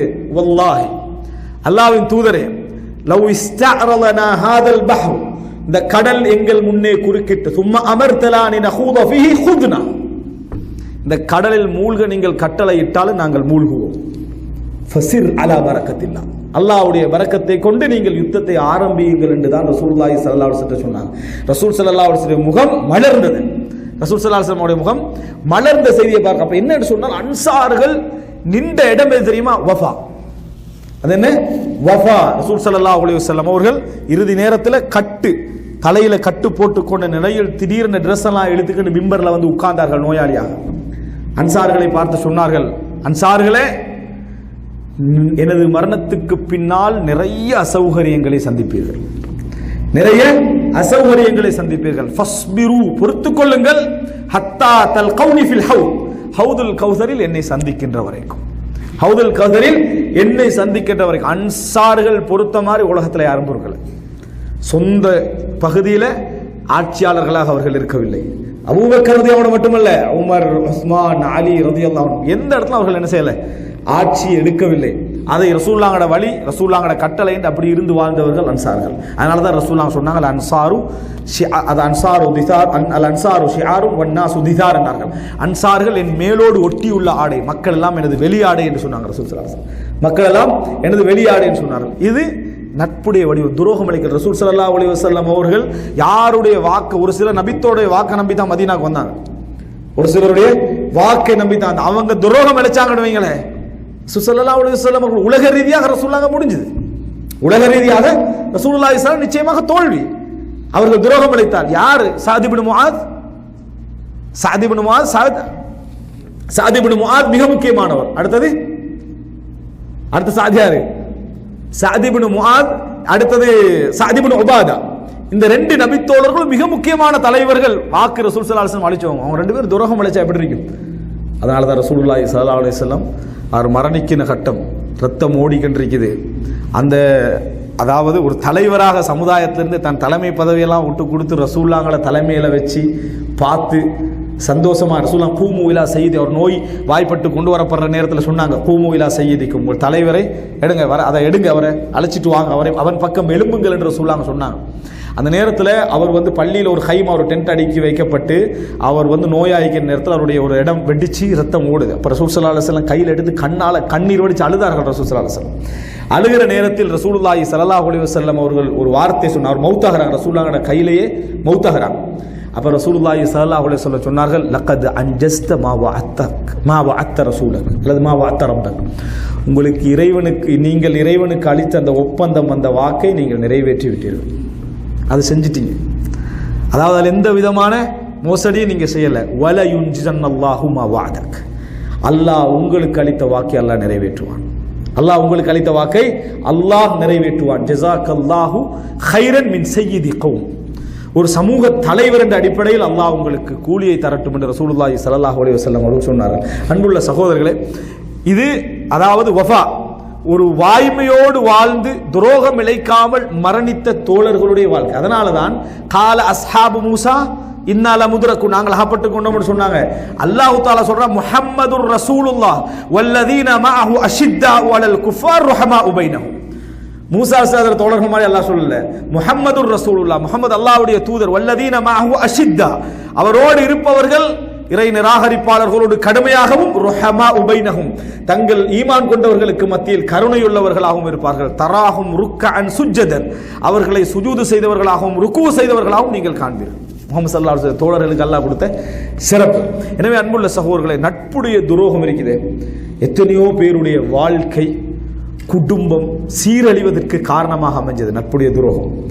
நம்பி வாழ்ந்திருப்பான், நம்பி ஒரு பிரச்சனையில, தனக்கும் மனைவிக்கும் இடையில் ஒரு பிரச்சனையில நடுவராக தலையிட வைத்திருப்பாங்க. கடைசியில் தனது வாழ்க்கையை பிரித்து இழக்க வைப்பதற்கு காரணமாக அவரை என்ன செஞ்சிருப்பாரு. ஆக இருக்கக்கூடிய துரோகங்களை நம்ம சமுதாய வரலாற்றில் என்ன செய்கிறோம், பார்க்கிறோம். நட்பு என்று நம்பி, நல்லவர் என்று நம்பி, நடுநிலைவாதியாக ஒருத்தர் எடுத்தா அதுக்குள்ள ஒரு துரோகம் ஒருத்தர் செஞ்சான எவ்வளவு பெரிய பாவம். ரசூலுல்லாஹி ஸல்லல்லாஹு அலைஹி வஸல்லம் சொன்னாங்க, லைஸ மின்னா மன் ஹப்பப இம்ரஅத்தஹு அலா ஜௌஜிஹா, தன் கணவருக்கு எதிராக மனைவியை திருப்பியவர் என் சமுதாயத்தை சார்ந்தவர் அல்ல. நாங்கள் ரசூல் ஸல்லல்லாஹு அலைஹி வஸல்லம் மனைவிக்கு, கணவனுக்கு எதிராக மனைவியை திருப்பியவர் என் சமுதாயத்தை சார்ந்தவர் அல்ல. நாங்கள் ரசூலுல்லாஹ் நடக்கலை. எங்கள் சமுதாயத்தில் துரோகங்கள் எவ்வளவு நடக்குது. அப்படிப்பட்ட துரோகங்களை இந்த சமுதாயத்தில் பார்க்கிறோம். எதன் நட்பு நம்பித்தானே, நட்பு உறவு நல்ல முறையில் நடந்து கொள்வார் என்கின்ற நட்புடைய அடுத்த ஒரு வடிவம் துரோகம் இது. அது மாத்திரமல்ல, ஒத்தனை நம்பி தந்த வீடு அதெல்லாம் எல்லாத்துடைய பணத்தை அவன்கிட்ட ஒப்படைச்சிருப்பான் ஏதோ ஒரு விஷயத்துக்காக. நீ வந்து முளைச்சு முன்னேறு, அதுக்கப்புறம் எனக்கு எப்படியா தான் போனவன் தான் அந்த நட்பை நினைக்காம மறந்து போய் எண்ணியும் பார்க்காத துரோகிகளை சமுதாயத்தை செய்கிறோம் பார்க்கிறோம். முடிஞ்சிருமான்னு நினைக்கிறீங்களா? இன்றையோட இல்லை. ரசூல் ஸல்லல்லாஹு அலைஹி வஸல்லம் சொன்னாங்க, சாதாரண அநியாயம் இல்லை, இன்னஹா துலுமாத்துன் யௌமல் கியாமா, நாளை மறுமையில் பல கோடி அநியாயம். அது யுர்ஸபு லிகுல்லி காதிரின் லிவா, இந்த இஸ்திஹி, அவருடைய பின்பக்கத்திலே ஒரு கொடி நாட்டப்படும் ஒவ்வொரு துரோகிகளுக்கும். அந்த துரோகத்துடைய அந்த கொடியுடைய உயரம் துரோகத்தின் அளவுக்கு இருக்கும். நாங்கள் ரசூல் ஸல்லல்லாஹு அலைஹி வஸல்லம் அப்படின்னா என்ன, இவன் மோசடிக்காரன் என்பதை உலகமே என்ன செய்யும், பார்க்கும். துரோகி என்பதை உலகமே பார்க்கும். எனவே கதர், நட்புக்கு நடக்கிற மோசடி இருக்குது, சாதாரண ஒரு மோசடி கிடையாது. இது பல விதத்தில் நட்பை தெரியாதனாலும் வருது, நட்பை எப்படி பழகணும் என்று தெரியாதனாலும் வருது உண்டு.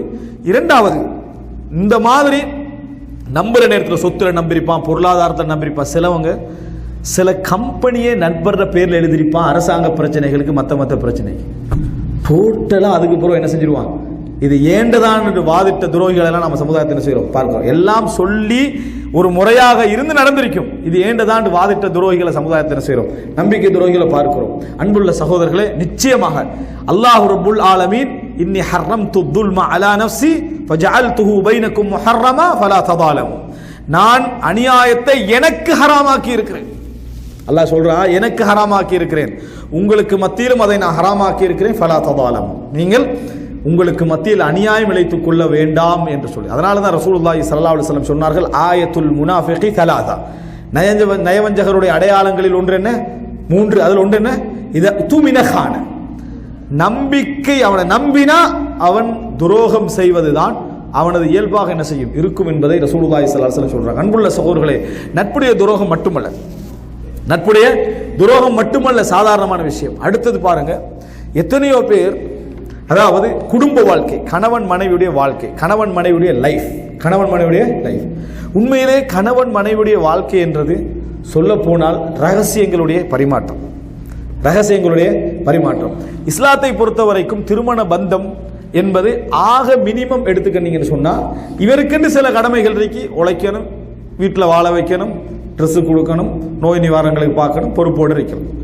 மனைவி குடும்ப வாழ்க்கையில் இணைந்து கொள்ள வேண்டும், வீட்டை கவனிச்சுக்கணும், வீட்டுடைய நம்பிக்கை கணவனுக்கு துரோகம் செய்யாமல் வாழணும். இதுதான் ஆக மினிமம்.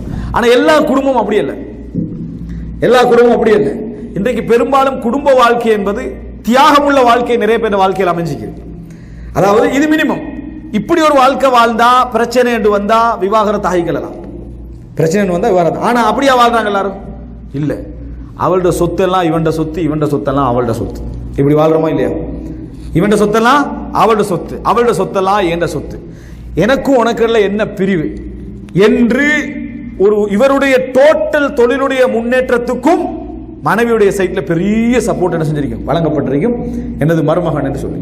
இன்னும் சொல்ல போனா மனைவிய அவள் எவ்வளவு பல வகையில நோய் என்ற பல பல பிரச்சனைகள் இருந்தாலும் சிலர் என்ன செஞ்சிருப்பாங்க, மனைவியுடைய வாழ்க்கையை தண்ட வாழ்க்கையா நினைச்சு அர்ப்பணம் செஞ்சு என்ன செஞ்சிருப்பாங்க, அவளை உருவாக்கி இருப்பான். இது வந்து வெறும் திருமண வாழ்க்கை இல்ல. இது வந்து வெறும் திருமண வாழ்க்கை இல்ல. ரசூலுல்லாஹி ஸல்லல்லாஹு அலைஹி வஸல்லம் ஹதீஜா ரலியல்லாஹு அன்ஹா இருந்த வாழ்க்கை மாதிரி ஒரு வாழ்க்கை. என்ன துணை தாண்டிய வாழ்க்கை. இப்படி வாழ்க்கையோடு வாழ்ந்துட்டு எல்லா சந்தர்ப்பமும் அமைஞ்ச பின்னால துரோகம் செய்தால் அது எவ்வளவு பெரிய துரோகம். எப்படி சொத்தை எடுத்து எல்லாம் முன்னேறிட்டு வெளிநாட்டுக்கு ஓடிடுறது. அதுக்கப்புறம் அங்க ஒரு போனும் இல்லை, ஒரு செய்தியும் இல்லை, எதுவும் இல்லை. கேள்விப்படும் என்ன, வேற என்னமோ கல்யாணம் முடிச்சு வாழ்ந்துட்டிருக்கிறான், வேற எங்கேயோ கல்யாணம் முடிச்சுட்டு வாழ்ந்துக்கிறான். யார் இல்லை, மனைவியோட எந்த தொடர்பும் இல்லை, மனைவியோட சொத்துக்கு எந்த விளக்கமும் இல்லை, அவங்க உருவாக்கினதுக்கு எந்த இதுவும் இல்லை. சிம்பிளா முடிச்சுட்டு இருந்துட்டிருக்கிறான். கேட்டா என்ன சொல்றான்னா, அவ வந்து ஒரு குவாலிட்டி இல்லாத மனைவி. குவாலிட்டி இல்லாத ஒரு மனைவி என்றா சொத்தை தூக்கிட்டு ஓடலாமா? அப்ப நீ நல்ல குவாலிட்டி. அது நீ சொல்றத பார்த்தா யாராவது மோசமா இருந்தா எல்லாத்தையும் அடிச்சு பிச்சு ஓடினா நல்ல பண்பு மாதிரி என்ன செய்யுது காட்டுறாய். இப்படி சொல்றவங்க இருக்கிறாங்களா இல்லையா? இருக்கிறாங்க. அங்க பிள்ளைகள் கண்ணீரும் கவலையுமாக வாழக்கூடிய பேர். இதுக்கு பேர் திருமண முடிவல்ல. திருமண முடிவுன்னு நான் சொன்ன மாதிரி இருந்திருக்கணும். என்ன, அவர்களோட கடமை அவர் செஞ்சிருப்பாரு, இவரோட கடமை அவர் செஞ்சிருப்பாரு. இதுக்கிடையில பெரிய உறவு, பெரிய தியாகம், அங்கிருந்து சொத்து இங்க வந்து, இங்கிருந்து சொத்து அங்க வந்து, பெரிய ஒரு பரஸ்பரம் நடந்தாலும் என்னது நடந்திருக்காது. சீதனம் என்று வாங்கி ஊட்டையே அழிச்சிருப்பான் உனக்காக வேண்டி. எல்லாத்தையும் எடுத்துட்டு இவர் ஓடிடுறது. எதாவது இவரோட பேர்ல எழுதி வைக்கலாம், நிலத்தை எழுதி வைக்கலாம், வாகனத்தை எழுதி வைக்கலாம், மனைவியோட பேர்ல எல்லாத்தையுமே எழுதி வைப்பான். நகையை சுருட்டிட்டு ஓடினாண்டா எப்படி இருக்கும்? எடுத்துட்டு அவ பொருத்தம் இல்லாதவ அப்படி என்ன சொல்லி என்ன சொல்றது. கணவன் விஷயத்திலையும் அப்படி என்ன செய்யுது நடக்கிறது என்ன செய்யணும் பார்க்கிறோம். இதெல்லாம் என்ன நம்பிக்கை துரோகம் என்பதை நம்ம புரிந்து கொள்ள வேண்டும். நாளை மறுமையில் இதெல்லாம் சாதாரண ஒரு முடிவாக என்ன செய்யாது, வந்து நிற்காது. இதெல்லாம் சாதாரணமாக நினைச்சிட்டு செய்யக்கூடிய ஒவ்வொருவரும் புரிந்து கொள்ள வேண்டும். சொத்துல இழைக்கப்படுகின்ற அநியாயம் நாளை மறுமையில் ஒரு சாதாரண அநியாயமாக இருக்காது. ரசூலுல்லாஹி ஸல்லல்லாஹு அலைஹி வஸல்லம் சொன்னார்களே, முஜாஹிதுகளுடைய மனைவிகள், அதாவது ஜிஹாதுல போய் இஸ்லாத்துக்காக போராடி கொண்டிருக்கக்கூடியவருடைய மனைவிமார்கள் வீட்டில் தனியேறிப்பார்கள். அவர்களுடைய வாழ்க்கையில் அந்த முஜாஹிதுகளுக்கு எதிராக துரோகம் யாராவது செய்தால் நாளை மறுமையில் அல்லாஹு தாலா சொல்வான், இவரது அமல்களிலிருந்து உனக்கு என்னெல்லாம் எடுக்கணுமோ எல்லாத்தையும் எடுத்துரு, உனக்கு எது விருப்பம் இருக்கும். ரசூலுல்லாஹ் சொல்றாங்க, எதையாவது ஒன்றை அவர் விட்டு வைப்பான்னு நீங்க நினைக்கிறீங்களான்னு கேட்டாங்க. மறுமையுடைய நாளில் எதையாவது ஒன்று அவர் விட்டு வைப்பான்னு நீங்க நினைக்கிறீங்கன்னு ரசூலுல்லாஹி ஸல்லல்லாஹு அலைஹி வஸல்லம் கேட்டார்கள். ஏன் கேட்டாங்க, நாளை மறுமை என்பது ஒரு பாதிப்புக்குரிய ஒரு இடம். அந்த இடத்துல எந்த யாருடைய அமல் கிடைச்சாலும் நம்ம என்ன செய்வோம், ஏற்றுக்கொள்கின்ற நிலையில தான் அங்க இருப்போம். இப்ப துரோகம் என்றது ரசூல் ஸல்லல்லாஹு அலைஹி வஸல்லம் என்ன செய்றாங்க, அந்த இடத்துல சொல்லி காட்டுகிறார்கள் எவ்வளவு மோசடியான ஒரு விஷயம் என்பது. எனவே அன்புள்ள சகோதரர்களே, கணவன் மனைவிக்கு இடையில வாழுகிற நேரத்தில் கணவனுக்கென்று சில கடமைகள் உண்டு, அதை மாதிரி வாழ்ந்துட்டு போகுது. மனைவிக்கு சில கடமை கொண்டு அதை மாதிரி வாழ்ந்துட்டு போகுது. இந்த நேரத்தில் ஏதாவது ஒரு கிரிவெண்டு வந்தால் கூட பேச்சுவார்த்தைகளோடு முறையாக இஸ்லாம் சொல்கின்ற அமைப்பில் என்ன செஞ்சிடலாம், பிரிஞ்சிடலாம். ஆனால் நீர் நானும் ஒன்று தான், நம்ம ரெண்டும் சொர்க்கம் வரைக்கும் நம்ம பயணம் தான் என்றெல்லாம் சொல்லிட்டு சொத்தையெல்லாம் எடுத்துட்டு பாஞ்சிட்டு விளங்கிட்டான். இது வந்து வாழ்க்கையா? இதுக்கு பேர் இஸ்லாத்துல தலாக் உண்டு. இஸ்லாத்துல தலாக் உண்டு. நீ தலாக் சொல்ற மாதிரியா வாழ்ந்த? இஸ்லாத்துல தலாக் உண்டு, உண்மை. இஸ்லாத்துல தலாக் உண்டுன்னா எல்லாத்தையும் ஏமாத்திட்டு இஸ்லாம் வந்து பெண் வந்து ஹுல்லா கேட்கலாம். கேட்கிற நேரத்தில் ஒரு நிபந்தனை வைக்குது. என்ன, அவர் தந்த மகரெல்லாம் என்ன செஞ்சிடணும், நீ திருப்பி கொடுத்துடணும். ஏன் வச்சுது? அது சந்தர்ப்பமாக இதை யாரும் பயன்படுத்தக்கூடாதுனால தான். ஆணுக்கு என்ன சொல்லுதுன்னா, நீ கொடுத்த மகரெல்லாம் எதுவும் எடுக்கக்கூடாதுன்னு சொல்லுது. ஆணுக்கு அந்த பெண்ணுக்கு கொடுத்திருந்தா அதுல நீ எதுவும் எடுக்கக்கூடாது, நீ விவாகரத்து பண்ணினேடா. அந்த பெண்ணு விவாகரத்து கேட்டா நீ மகரை கொடுத்துட்டு தான் என்ன செய்யணும், விவாகரத்து. பாருங்க, ஒரே விஷயம் மகர் தான், ஆண் எடுக்கக்கூடாது விவாகரத்து பண்ணா. பெண்ணுக்கு விவாகரத்து கேட்டால் ஆண் என்ன செய்யணும், அதை எடுக்கணும். என்ன காரணம்? சொத்து பறிப்பதற்கு ஒரு சந்தர்ப்பமாக ஹுல்ஆவை என்ன செய்யக்கூடாது, பயன்படுத்தக்கூடாது. கல்யாணம் முடிக்கிறது, ஒரு ஏக்கர் காணி எழுதி கட்டுறது மகர் என்ற பேர்ல, அதுக்கு பிறகு என்னது நான் ஹுல்லா கேட்கிறேன் அப்படின்னு சொல்லிட்டு போயிட்டு இருந்தா இது சம்பாதிக்க ரூட்டா என்ன செஞ்சிடும், மாறிடும் என்பதனால இஸ்லாம் அதுக்குரிய வாசல் என்ன செய்யுது, மூடுது. அப்ப இஸ்லாம் அதுல இவ்வளவு பெரிய துரோகங்களை தடுக்குது, தடுத்த அமைப்புல வச்சிருக்கு. புரிஞ்சுக்கொள்றோமா? இல்லை. இதனால் அன்புள்ள எப்பொழுதும் இஸ்லாமிய வாழ்க்கை வாழ்ந்துட்டா, கணவனுக்குரிய கடமை என்ன, மனைவிக்கு கடமை என்ன, இஸ்லாமிய வாழ்க்கை வாழ்ந்துட்டா இந்த பிரச்சனை வராது. ஆனா அப்படி வாழ்றது இல்லை, அப்படி என்ன செய்யறது இல்லை, வாழ்றது இல்லை என்பதனாலதான் இவ்வளவு துரோகங்களை சமுதாயத்தை பார்க்கிறோம். அன்புள்ள சகோதரர், நான் சொல்ற விஷயம் ஒன்று ரெண்டு அல்ல, நிறைய விஷயங்கள். இதை விட கேவலமான துரோகங்கள்லாம் இருக்குது. மனைவிய தான் உழைப்பு கஷ்டத்தெல்லாம் சொல்லி வெக்கங்கட்ட விஷயங்கள்லாம் இருக்குதுன்னு, உழைப்பு கஷ்டமெல்லாம் சொல்லி இப்போ சரி நம்ம நிலைமை பார்த்தியா, நீனும் ஒரு வெளிநாட்டுக்கு போய் வேலை செஞ்சேன்னு சொன்னால் இன்னும் கொஞ்சம் என்ன செய்யணும், மனைவி வெளிநாட்டுக்கு அனுப்பி வச்சிடுறது. இவர் அங்கிருந்து அனுப்பி வச்சுட்டு அவரோட தங்கச்சியோட திருமணம் நடக்கல சமுதாயத்தில், திருமணம் செஞ்சு வாழ்ந்துட்டு அவன் அனுப்புற பணத்தை இவளுக்கும் செலவழிச்சுக்கு அவனுக்கும் செலவழிச்சு வாழ்ந்துட்டு. இதை விட ஒரு கேவலமும் இதை விட ஒரு துரோகம் உலகத்தில் இருக்குமா? வாழ்ந்து கண்டிருக்கிறான். கடைசியில் வந்த மனைவி வீட்டுக்கு வந்து பார்த்தா கேள்விப்பட்டு வீட்டுக்கு வந்து இறங்குறா. என்னடா செய்யறது, இப்ப என்ன செய்யறது, இருக்கிற வாழ்க்கையோட சேர்ந்து என்ன பார்க்கப்பட்டில்லாதனால தானே வெளியே போனது, இருக்கிற வாழ்க்கையோட சேர்ந்து துரோக வாழ்க்கையை ஏற்றுக்கொண்டு வாழக்கூடிய சில கேவலமான வாழ்க்கையை நம்ம என்ன செய்யறோம் பார்க்கிறோம். இதை பொறுத்த வரைக்கும் அந்த மனைவி செய்யறது தவறா இல்லையா என்பதெல்லாம் இரண்டாவது. ஆனா இவர் செஞ்ச துரோகம் இருக்குது, இஸ்லாத்துக்கும் விரோதமான ஒரு துரோகம். அதாவது ஒருவன் தவறு ஒருவரை முடித்திருக்கிற நேரத்தில் தங்கச்சியை முடிக்கிற தவறா இல்லையான்றது ஹராம் ஹலாலோட முடிஞ்சிரும். இறைவனுக்கு அவனுக்குள்ள சம்பந்தப்பட்டது. இது எப்ப துரோகமா மாறுதுண்டா, வேலை என்ற பேர்ல வெளிநாட்டுக்கு அனுப்பி வச்சுட்டு செய்யற வேலையா என்ன செய்யுது, துரோகமாக மாறுவதை நம்ம என்ன செய்கிறோம் பார்க்கிறோம். இது சமுதாயத்தில் நிறைய என்ன செய்கிறது நடக்குது. சில பெண்கள் பைத்தியகாரிகளாக மாறி இருக்கிறார். சில பெண்கள் தற்கொலை செய்ய முடியாது, ஏன்னா தன்னை கணவன் வீட்டுக்கு வந்து பார்த்தா எல்லாம் முடிஞ்சுது என்ற நேரத்தில் பைத்தியகாரிகளாக மாறி நம்மளோட கண் முன்னால காணக்கூடிய எத்தனை காட்சிகள் நம்ம என்ன செய்யறோம் பார்க்கும். அவன் இன்னொன்று முடிச்சு வாழ்ந்து கண்டிக்கிறான், அவன் இன்னொன்று முடிச்சு வாழ்ந்து கண்டிக்கிறான். இதெல்லாம் வாழ்க்கையா? இதெல்லாம் சாதாரணமான திருமணம் தலா கண்ட வட்டத்தோடு என்ன செய்யாது, இது வராது. அது இறைவன், இது வந்து துரோகம். இப்படி நடந்தா என்ன, அது துரோகம் என்பதை நம்ம என்ன செய்யணும், புரிந்து கொள்ளணும். இது ஒரு பகுதி. இறுதியாக அன்புள்ள சகோதரர்களே, துரோகங்கள் இன்னொரு பகுதி என்ன தெரியுமா? சிலரை நம்பி சிலருடைய முன்னேற்றங்கள் அடகு வைக்கப்பட்டிருக்கும். சிலரை நம்பி சிலருடைய முன்னேற்றங்கள் அடகு வைக்கப்பட்டிருக்கும். அவைகள் எல்லாத்தையும் கடைசி நிமிஷத்துல எல்லாத்தையும் ஒட்டச்சு தூக்கி போட்டுருவான். கடைசி நிமிடத்தில் எல்லாத்தையும் தூக்கி போட்டுருவாங்க. இது வந்து நிறைய விஷயங்கள் நடக்கும். சும்மா ஒரு வாக்கொண்டு அழிச்சு விடுறது, நீங்க தைரியமா இறங்குங்கன்றது. தொழிலையோ ஒரு படிப்புலையோ சரி வாக்களிச்சிட்டார், நல்ல நம்பிக்கையானால் அவர்கிட்ட எல்லாம் ஓகே, இவர் இறங்குறாரு. இறங்கி அவரோட சொத்தை விற்று அதை செஞ்சு பிஸ்னஸுக்கெல்லாம் போட்டுட்டு அந்த நாளில் போய் இறங்குவார். அது சொன்ன மாதிரி அது அப்போ சொன்னது தான் இப்போ நம்மளுக்கு ஒரு சரிப்பட்டு வார மாதிரி இல்லைன்னு சிம்பிளாக என்ன செஞ்சிருவாங்க, முடிச்சிருவாங்க. முடிச்சா இவன் நிற்கிற இடம் இருக்குதானே, இந்த இடம் வந்து அவன் ஏற்கனவே இருந்ததை விட என்னது மிக கேவலமான ஒரு இடம், மிக பணிந்த ஒரு இடத்துல நின்றுட்டிருக்கிறான். வீடை வித்திருப்பான், கணக்கிட்டா சொத்துக்கெல்லாம் வித்து இறமிக்கிப்பான். ஒரு ஏதாவது ஒன்றில் போட்டு முன்னேறணும். அவர் சொன்ன வாக்கை நம்பியது உன்னா ரசூல் ஸல்லல்லாஹு அலைஹி வஸல்லம் சொன்னாங்க. அதாவது மிக மோசமான பாவங்களில் ஒன்றுதான் அன் துஹத்திஸ அஹாக, உன் சகோதரனோடு நீ பேசுவது, வஹுவ லக முஸத்திக் வ அன்த லஹு காதிப், வஹுவ லக முஸத்திக் வ அன்த லஹு காதிப். அவன் உன்னை உண்மைப்படுத்திக் கொண்டிருக்கிற நிலையில் நீ பொய்யனாக இருப்பது மிகப்பெரிய மோசடியில உண்டு. ஏன் அவனே உண்மை, நீ பேசுறதெல்லாம் உண்மையை நினைச்சு நம்பி கண்டிக்கிறான். ஆனா நீ என்ன செய்றாய், பொய்ய தைரியமா பேசுற. இதுல இன்னொரு பகுதியும் உண்டு. அதாவது இன்றைக்கு இந்த அமானிதத்தை யாருமே கணக்கெடுக்கிறது இல்லை. பெரிய பெரிய மேட்டர்கள் எல்லாம் சர்வ சாதாரணமாக பேசிக்கிட்டு ஒருத்த வந்து கேட்குறான், நமக்கு வந்து ஹார்ட்ல ஒரு பிரச்சனை உண்டு, அப்படியா அது நீங்க என்ன செய்யுங்கன்னு சொன்னா அப்படியே தட்ட தட்ட தடன்னு ஒரு 10 கையில கொடுத்துட்றான். பேப்பர்ல வாய்ச்சது, இன்டர்நெட்ல வந்தது, ஃபேஸ்புக்ல வந்ததெல்லாம் கொடுத்துட்றான். ஆனா உங்களுடைய அறிவையும் உங்களோட தரத்தை வச்சு அவன் என்ன நினைக்கிறான்டா, நம்ம செய்ய வேண்டிய ஒரு விஷயம் தான் அப்படின்னு நினைக்கிறான். நாளைக்கு அவனோட வாழ்க்கையை அழிக்கக்கூடிய சப்ஜெக்ட் அதை என்ன செய்யுது, மாறுது. மிகப்பெரிய துரோகம் இது. என்னது மிகப்பெரிய துரோகம்? ஜஹல்.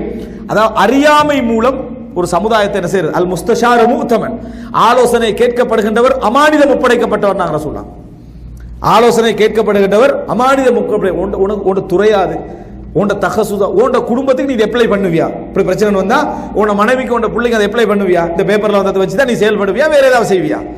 அப்ப அதை இன்னொருத்தருக்கு நீ சொல்லி கண்டிக்கிற அவன் பெரிய ஆலோசனை நினைச்சு போறான். சின்ன விஷயம் மாதிரி பேசுறது. உண்ட தகசுசா, அது உண்ட துறையா? சாதாரணமா நம்ம ஒரு விஷயத்துக்கு பேசிட்டு வேற ஒருத்தன் ஆலோசனை உன்ட்ட கேட்கிறான். கேட்கிற நேரத்தில் எல்லாருக்கும் முந்தி நம்ம ஒரு தீர்ப்பை சொல்லி அவனை நம்பி அவனோட வாழ்க்கை கெட்டு போகுமாக இருந்தால், ரசூல் ஸல்லல்லாஹு அலைஹி வஸல்லம் சொன்னார்களே, ஒரு சஹாபி அவர் தலை வெடிச்சு ரத்தம் வந்துட்டு, அப்போ அவரை வந்து என்ன செய்கிறாங்க, இப்போ அவர் கடமையான குளிப்பிடிக்கிறார், நான் இப்போ என்ன செய்கிறேன்னு அவர்கிட்ட கேட்குறாங்க. ஒரு சாப்பிட்டு குளிச்சு தான் நானும் வேறு வழி இல்லைன்ட்டாங்க. அவர் குளிச்சிட்டார். குளிச்சா என்ன, தலையில் வெடிப்பட அவர் மவுத்தாகிட்டார். ரசூல் ஸல்லல்லாஹு அலைஹி வஸல்லம் அவங்கள்ட்ட கொண்டு வராங்க. ரசூல் ஸல்லல்லாஹு அலைஹி வஸல்லம் சொன்னாங்க, அதாவது கத்தல் தும் சாஹிபக்கும், தோழரை கொன்று விட்டீர்கள். ரசூல் ஸல்லல்லாஹு அலைஹி வஸல்லம் இன்னமா ஷிஃபா உல் ஐ அஸ்ஸுஆல், அதாவது அறியாமைக்குரிய மருந்து வந்து கேட்கிறது. இப்படி ஒரு வேலையை நீங்க என்ன செஞ்சிட்டீங்களே ரசூலுல்லாஹி ஸல்லல்லாஹு அலைஹி வஸல்லம் அவர்கள் கத்தல் தும் கொன்று விட்டீர்கள் என்று ரசூலுல்லாஹ் சொன்னதை பார்க்கிறோம். உண்மையிலேயே அவர்கள் தவறு தான் விட்டாங்க. ஆனா ரசூலுல்லாஹ் கொலையோட என்ன செஞ்சாங்க, அதை சம்பந்தப்படுத்தின, ஏன் கேட்கல, விளக்கம் கேட்கல, ஒரு மரணத்துக்கான ஒரு நிலைமை என்ன செஞ்சது ஆகுவதை பார்க்கிறோம். இது ஒரு மிக முக்கியமான ஒரு பகுதி. நினைச்ச மாதிரி வாயில வாரத்தை என்ன செய்யறது, சொல்லி விடுறது. இதே மாதிரி ஒரு பகுதி தான் இந்த வாக்குகள். வாக்குகளை நம்பி எத்தனையோ பேர் பிள்ளைகளை கொண்டு போய் என்ன செய்வாங்க தெரியுமா, உங்களோட பிள்ளைய நீங்க வைத்தியத்துறையில் படிக்க வைங்க, சமுதாயத்துக்கு டாக்டர்ஸ் மார்த்தே வேண்டி இறக்கி விட்டுருவாங்க. வழங்கிட்டா அவர் வந்து ஒரு மாய வீட்டை கிட்ட வித்து ஒரு 10 லட்சம் ரெடி பண்ணிருப்பாரு. ஏதாவது இன்னொரு 15 உண்டு. நீ என்ன சொல்லணும், எனக்கு அந்த அளவுக்கான வசதி இல்லை, அல்லாஹ் உன்னை குற்றமே பிடிக்க மாட்டான், அந்த அளவுக்கான வசதி இல்லை, நீங்க பார்த்து என்ன செய்யுங்க, ஒரு முயற்சி எடுங்கன்னு சொல்லலாம், ஒரு ஆர்வம் ஊட்டலாம். ஒன்னும் யோசிக்காதீங்கன்றது, ஒன்னும் யோசிக்காதீங்கன்னு அவனுக்கு யோசிக்கிறதுக்கு மாதிரி எதுவும் இல்லைன்னா பரவாயில்ல. ஒன்னும் யோசிக்காதீங்கன்னு நடுக்கடல்ல இறக்கி விட்டுட்டு இன்னமும் ஒன்னும் யோசிக்காத எப்படிடா நான் யோசிக்காமிக்கிறது, ஒன்னும் யோசிக்காதீங்க இறங்கி ஊட்ட வித்து அதை வித்து நடுவு நம்மளோட சிச்சுவேஷன் மிச்சம் மோசமாகிக்குது அப்படின்னு இடையில கைவிட்டால் அவனுடைய லைஃப், அவன் புள்ள வந்து வைத்தியத்துறையில் படிக்கிறது ரெண்டாவது, அவனோட லைஃப் பிடிக்கும், அவனோட சொந்த வீடு திருப்பி என்ன செய்யாது, அவனுக்கு வர முடியாத ஒரு நிலைமை இருக்கு. இப்படி துரோகம் இந்த சமுதாயத்தில் நடக்கலையா, எடுத்து சும்மா ஒரு வசனத்துக்கு போட்டுவிடுறது, அல்லது எல்லாருக்கும் முன்கால கேட்கறதுக்கான ஒரு வாக்கை அடிச்சு விடுறது. திடீர்னு ஏதாவது பப்ளிக்கான ஒரு நிகழ்ச்சி வச்சா வாக்கை பார்க்கணுமே, நினைட்டா ரெடி ஆகிக்கிறேன், அதுக்கெல்லாம் வாக்கெல்லாம் அடிச்சு விடுறது. தனியாக போனோன்னே எங்களுக்கு ஒரு வேலை இல்லையான்னு கேட்குறது. விளங்கிட்டா எவ்வளோ பிரச்சனை நம்ம உட்காந்துட்டு இருக்கிறோம், இதுக்காக இப்போ வேலை நான் புறவு விசாரிச்சு பார்த்தேன்னு அதில் ஒரு பொய்யை வேற என்ன செய்யறேன் சொல்லிக்கிறேன். இஸ்லாம் வந்து என்ற அளவுக்கும் வாக்கு அளிக்காம இருக்கு.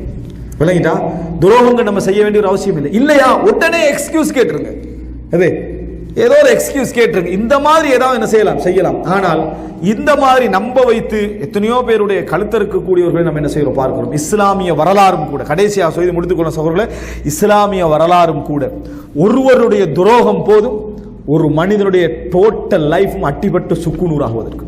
ஒரு சின்ன துரோகம் போதும், நமக்கு தெரியாது, ஒரு சின்ன துரோகம் போதும் ஒரு குடும்ப வாழ்க்கை நாசமாகுவதற்கு, ஒருவருடைய மான மரியாதை ஸ்பாயில் ஆகுவதற்கு ஒருவருடைய துரோகம் போகுது. எத்தனையோ பேர் நம்பி சாதாரணமாக பேசியிருப்பாங்க, அந்த வார்த்தை அப்படியே மோடிஃபை பண்ணி வேற மாதிரி கொண்டு போய் என்ன செய்வாங்க, சேர்ப்பாங்க. கடைசியில் மக்கள் என்ன நினைக்கிறாங்கன்னா, இவர் அவரோட நெருக்கமாக பழகினவர் தானே, அப்ப இவர் சொல்றது உண்மைதான், இவர் சொல்றது உண்மைதான் மக்கள் உண்மைப்படுத்துறாங்க. கடைசியில் இவருடைய நிலை என்ன தெரியுமா, அதை விளங்கப்படுத்த வழி இல்லாமல் தடுமாறிக்கிட்டு இருப்பார். நான் அப்படி சொல்லலை, அவர் தான் சொல்றாரு, எப்படி நீங்க சொல்லலைன்னு சொல்வீங்கன்னா இவர் நிலைமை என்ன, எதுவுமே சொல்ல முடியாது. அந்த அளவுக்கான துரோகங்கள் உருவாக்கிறாங்க. இஸ்லாமிய வரலாற்றில் ஏற்பட்ட பிரிவுகளுக்கெல்லாம் என்ன, அதாவது ஒருத்தனுடைய அப்துல்லா இப்னு சபா ஒருவனுடைய துரோகத்தை நம்ம என்ன செய்யறோம் பார்க்கிறோம். ரசூலுல்லாஹ் காலத்தில் முனாஃபிக்களோடு ஏற்பட்ட எல்லா பிரச்சனைக்கும் ஒரு உபை இப்னு சலூல் ஒருத்தனுடைய துரோகத்தை என்ன செய்யறோம் நம்ம பார்க்கிறோம். உமர் ரலியல்லாஹு அன்ஹுடைய கொலைக்கு பின்கால ஒரே ஒருத்தனுடைய துரோகம் அபூ லுஅலுஅ ஃபைரூஸ் இப்னு முல்ஜிமுடைய துரோகத்தை என்ன செய்யறோம் பார்க்கிறோம். உஸ்மான் ரலியல்லாஹு அன்ஹு அலி ரலியல்லாஹு அன்ஹுக்கு பின்கால இருக்கிறதெல்லாம் என்ன, அப்துல்லா இப்னு சபூடைய துரோகத்தை பார்க்கிறோம். ஏன், அப்பாசிய கிலாஃபத் அல் முஸ்தஅசிம் பில்லாஹ் முஹம்மது தாஹிர், அதாவது அப்பாசிய கிலாஃபத்துடைய டோட்டல் வீழ்ச்சி அடைந்து லட்ச மக்கள் கொலை செய்யப்படுவதற்கு ஒரே ஒருவருடைய துரோகம் காரணம் இப்னுல் அல்கமி என்ற அமைச்சர் தான்.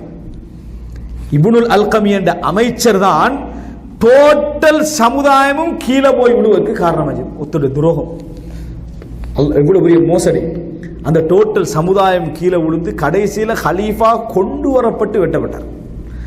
அப்படி நிலைமைக்கு கொண்டு வந்தான். ஆனா அதை செஞ்ச ஹோலாக்கம், அதை செஞ்ச இப்னுல் அல்கமியா அலட்சியாக்காரன் அலட்சி ஹோலாக்கா என்ன சொன்னான் தெரியுமா, இவரா சப்போர்ட்டா இருந்தது, டோட்டல் துரோகத்துக்கு சப்போர்ட்டா இருந்தவர் யாரு, இந்த இப்னுல் அல்கமி என்ற ஷியா. அவருக்கு அழைச்சி யாரு, ஹோலாக்கா என்ன சொன்னா தெரியுமா, அவன் தான் அழிச்சது, சிங்கிஸ்கானுடைய மகன். அவன் சொல்றான் எல்லாத்தையும் முடிச்சுட்டு இவர் அமைச்சர் பதவி எதிர்பார்க்கிறார் யார்கிட்ட, ஹோலாக்காட்ட, எல்லாம் முடிச்சாச்சு. சொந்த தலைவனுக்கு துரோகம் செஞ்ச நீங்க, கடைசி சொன்னாங்க சொந்த தலைவனுக்கு துரோகம் செஞ்ச உனக்கு நான் என்ன பதவி தரது, உனக்குரிய ஒரே முடிவு மரண தண்டனை தானே, மரண தண்டனை கொடுத்தான். துரோகத்துடைய இறுதி நிலை. ஏன்னா தாத்தாரியர்கள் புத்தியோடு இருந்தான். தாத்தாரியர்கள் கிறிஸ்தவன் கடிதம் எழுதுறான், முஸ்லிம்கள் அடிக்க நான் உதவி செய்யறோம், ஒன்னையும் சேர்த்து அடிப்பேன். அவனுக்கு கடிதம் என்ன?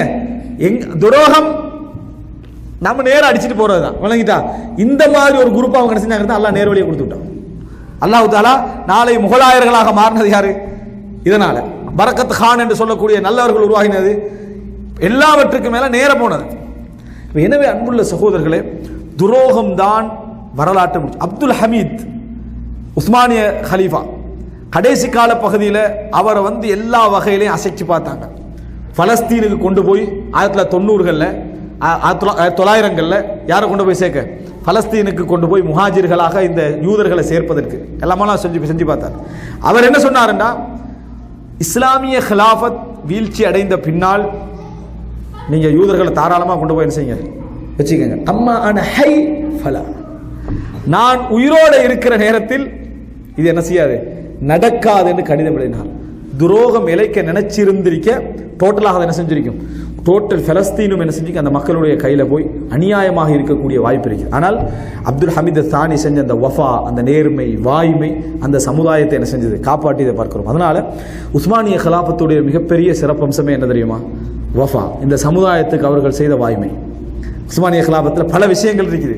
ஆனால் ஒரு நாள் இந்த இஸ்லாமிய சமுதாயத்தை என்ன செய்யல, அவர்கள் தாரை வாக்கல, போய் தாரை வாய்க்கல. பிழைகள் நிறைய இருந்தது, ஆனால் தாரை வார்க்கவில்லை. கிறிஸ்தவர்களுக்கோ தாத்தாரியர்களுக்கோ வேறு வேறு யாருக்குமே என்ன செய்யறவர்கள் தாரை வாய்க்காத ஒரு சமுதாயமாக இருந்தார்கள். ஆனால் இன்றைய டோட்டல் இஸ்லாமிய சமுதாயத்துடைய வீழ்ச்சிக்கு என்ன காரணம் சொல்லுங்க? துரோகம். ஒரு அமைச்சரை நம்பேல் மாதிரி இருக்குதா, ஒரு சாதாரண ஒரு மந்திரியை நம்பேல் மாதிரி இருக்குதா, ஒரு ஆட்சியாளர் நம்பேல் மாதிரி இருக்குதா? துரோகத்துக்கு மேலே, நம்பிக்கை மோசடிக்கு மேலே நடந்து கொண்டிருப்பது தான் ரசூலுல்லாஹி ஸல்லல்லாஹு அலைஹி வஸல்லம். இதனால் தான் ரசூல் ஸல்லல்லாஹு அலைஹி வஸல்லம் சொன்னார்கள், நாளை மறுமையிலே இந்த உலகத்தில் ஒரு மனிதனுக்கு பொறுப்பு கொடுக்கப்பட்டு அதற்கு மோசடி செய்த நிலையில் மறுமையில் வருவான் என்றால் அவனுக்கு சொர்க்கத்தை அல்லாஹ் ஹராமாக்கி விட்டான். அல்லாஹ் அவனுக்கு சொர்க்கத்தை ஹராமாக்கி விட்டான் சொன்னார்கள். எனவே அன்புள்ள சகோதரர்களே, இயன்ற அளவுக்கு நமக்கு பிடிக்கலையா ஒதுங்கிக் கொள்ளணும், பிடிக்கலையா ஒதுங்கிக் கொள்ளணும். துரோகம் என்ற ஒரு மோசமான வடிவத்தை என்ன செஞ்சிடக்கூடாது, என்றைக்கும் நம்ம உருவாக்கிட. பிடிக்கல நம்ம ஒதுங்கிக் கொள்ள வேண்டும். ஒதுங்கிக் கொள்கின்ற ஒரு பண்பாட்டை தான் நம்ம என்ன செய்யணும், உருவாக்கி கொள்ள வேண்டும். தவிர துரோகம் செய்து பழி வாங்கி எதிரியான பின்னாலும் கூட அவனுடைய வீழ்ச்சியை என்ன செய்யக்கூடாது, மகிழ்ச்சி அடைச்சு சந்தோஷம் அடைகின்ற ஒரு சமுதாயமாக நாங்கள் இருக்கக்கூடாது. அது நல்ல உயர்ந்த குணங்களையும் ஆளுமையும் சிறந்த ஒரு வாழ்க்கையும் என்ன செய்யும், எங்களுக்கு மத்தியில் வளர்க்கும். அல்லாஹு ரப்புல் ஆலமீன் அப்படிப்பட்ட சிறந்த குணத்தை எம் அனைவருக்கும் வரல் தல் புரிவானாக. ஹாதா மா இந்தி வல் இல்மு இந்தல்லாஹ் வ அகூலு கௌலி ஹாதா வ அஸ்தக்ஃபிருல்லாஹ லி வ லக்கும். சுப்ஹானக்கல்லாஹும்ம பிஹம்திக அஷ்ஹது அன் லா இலாஹா இல்லா அன்த அஸ்தக்ஃபிருக வ அத்தூபு இலைக்.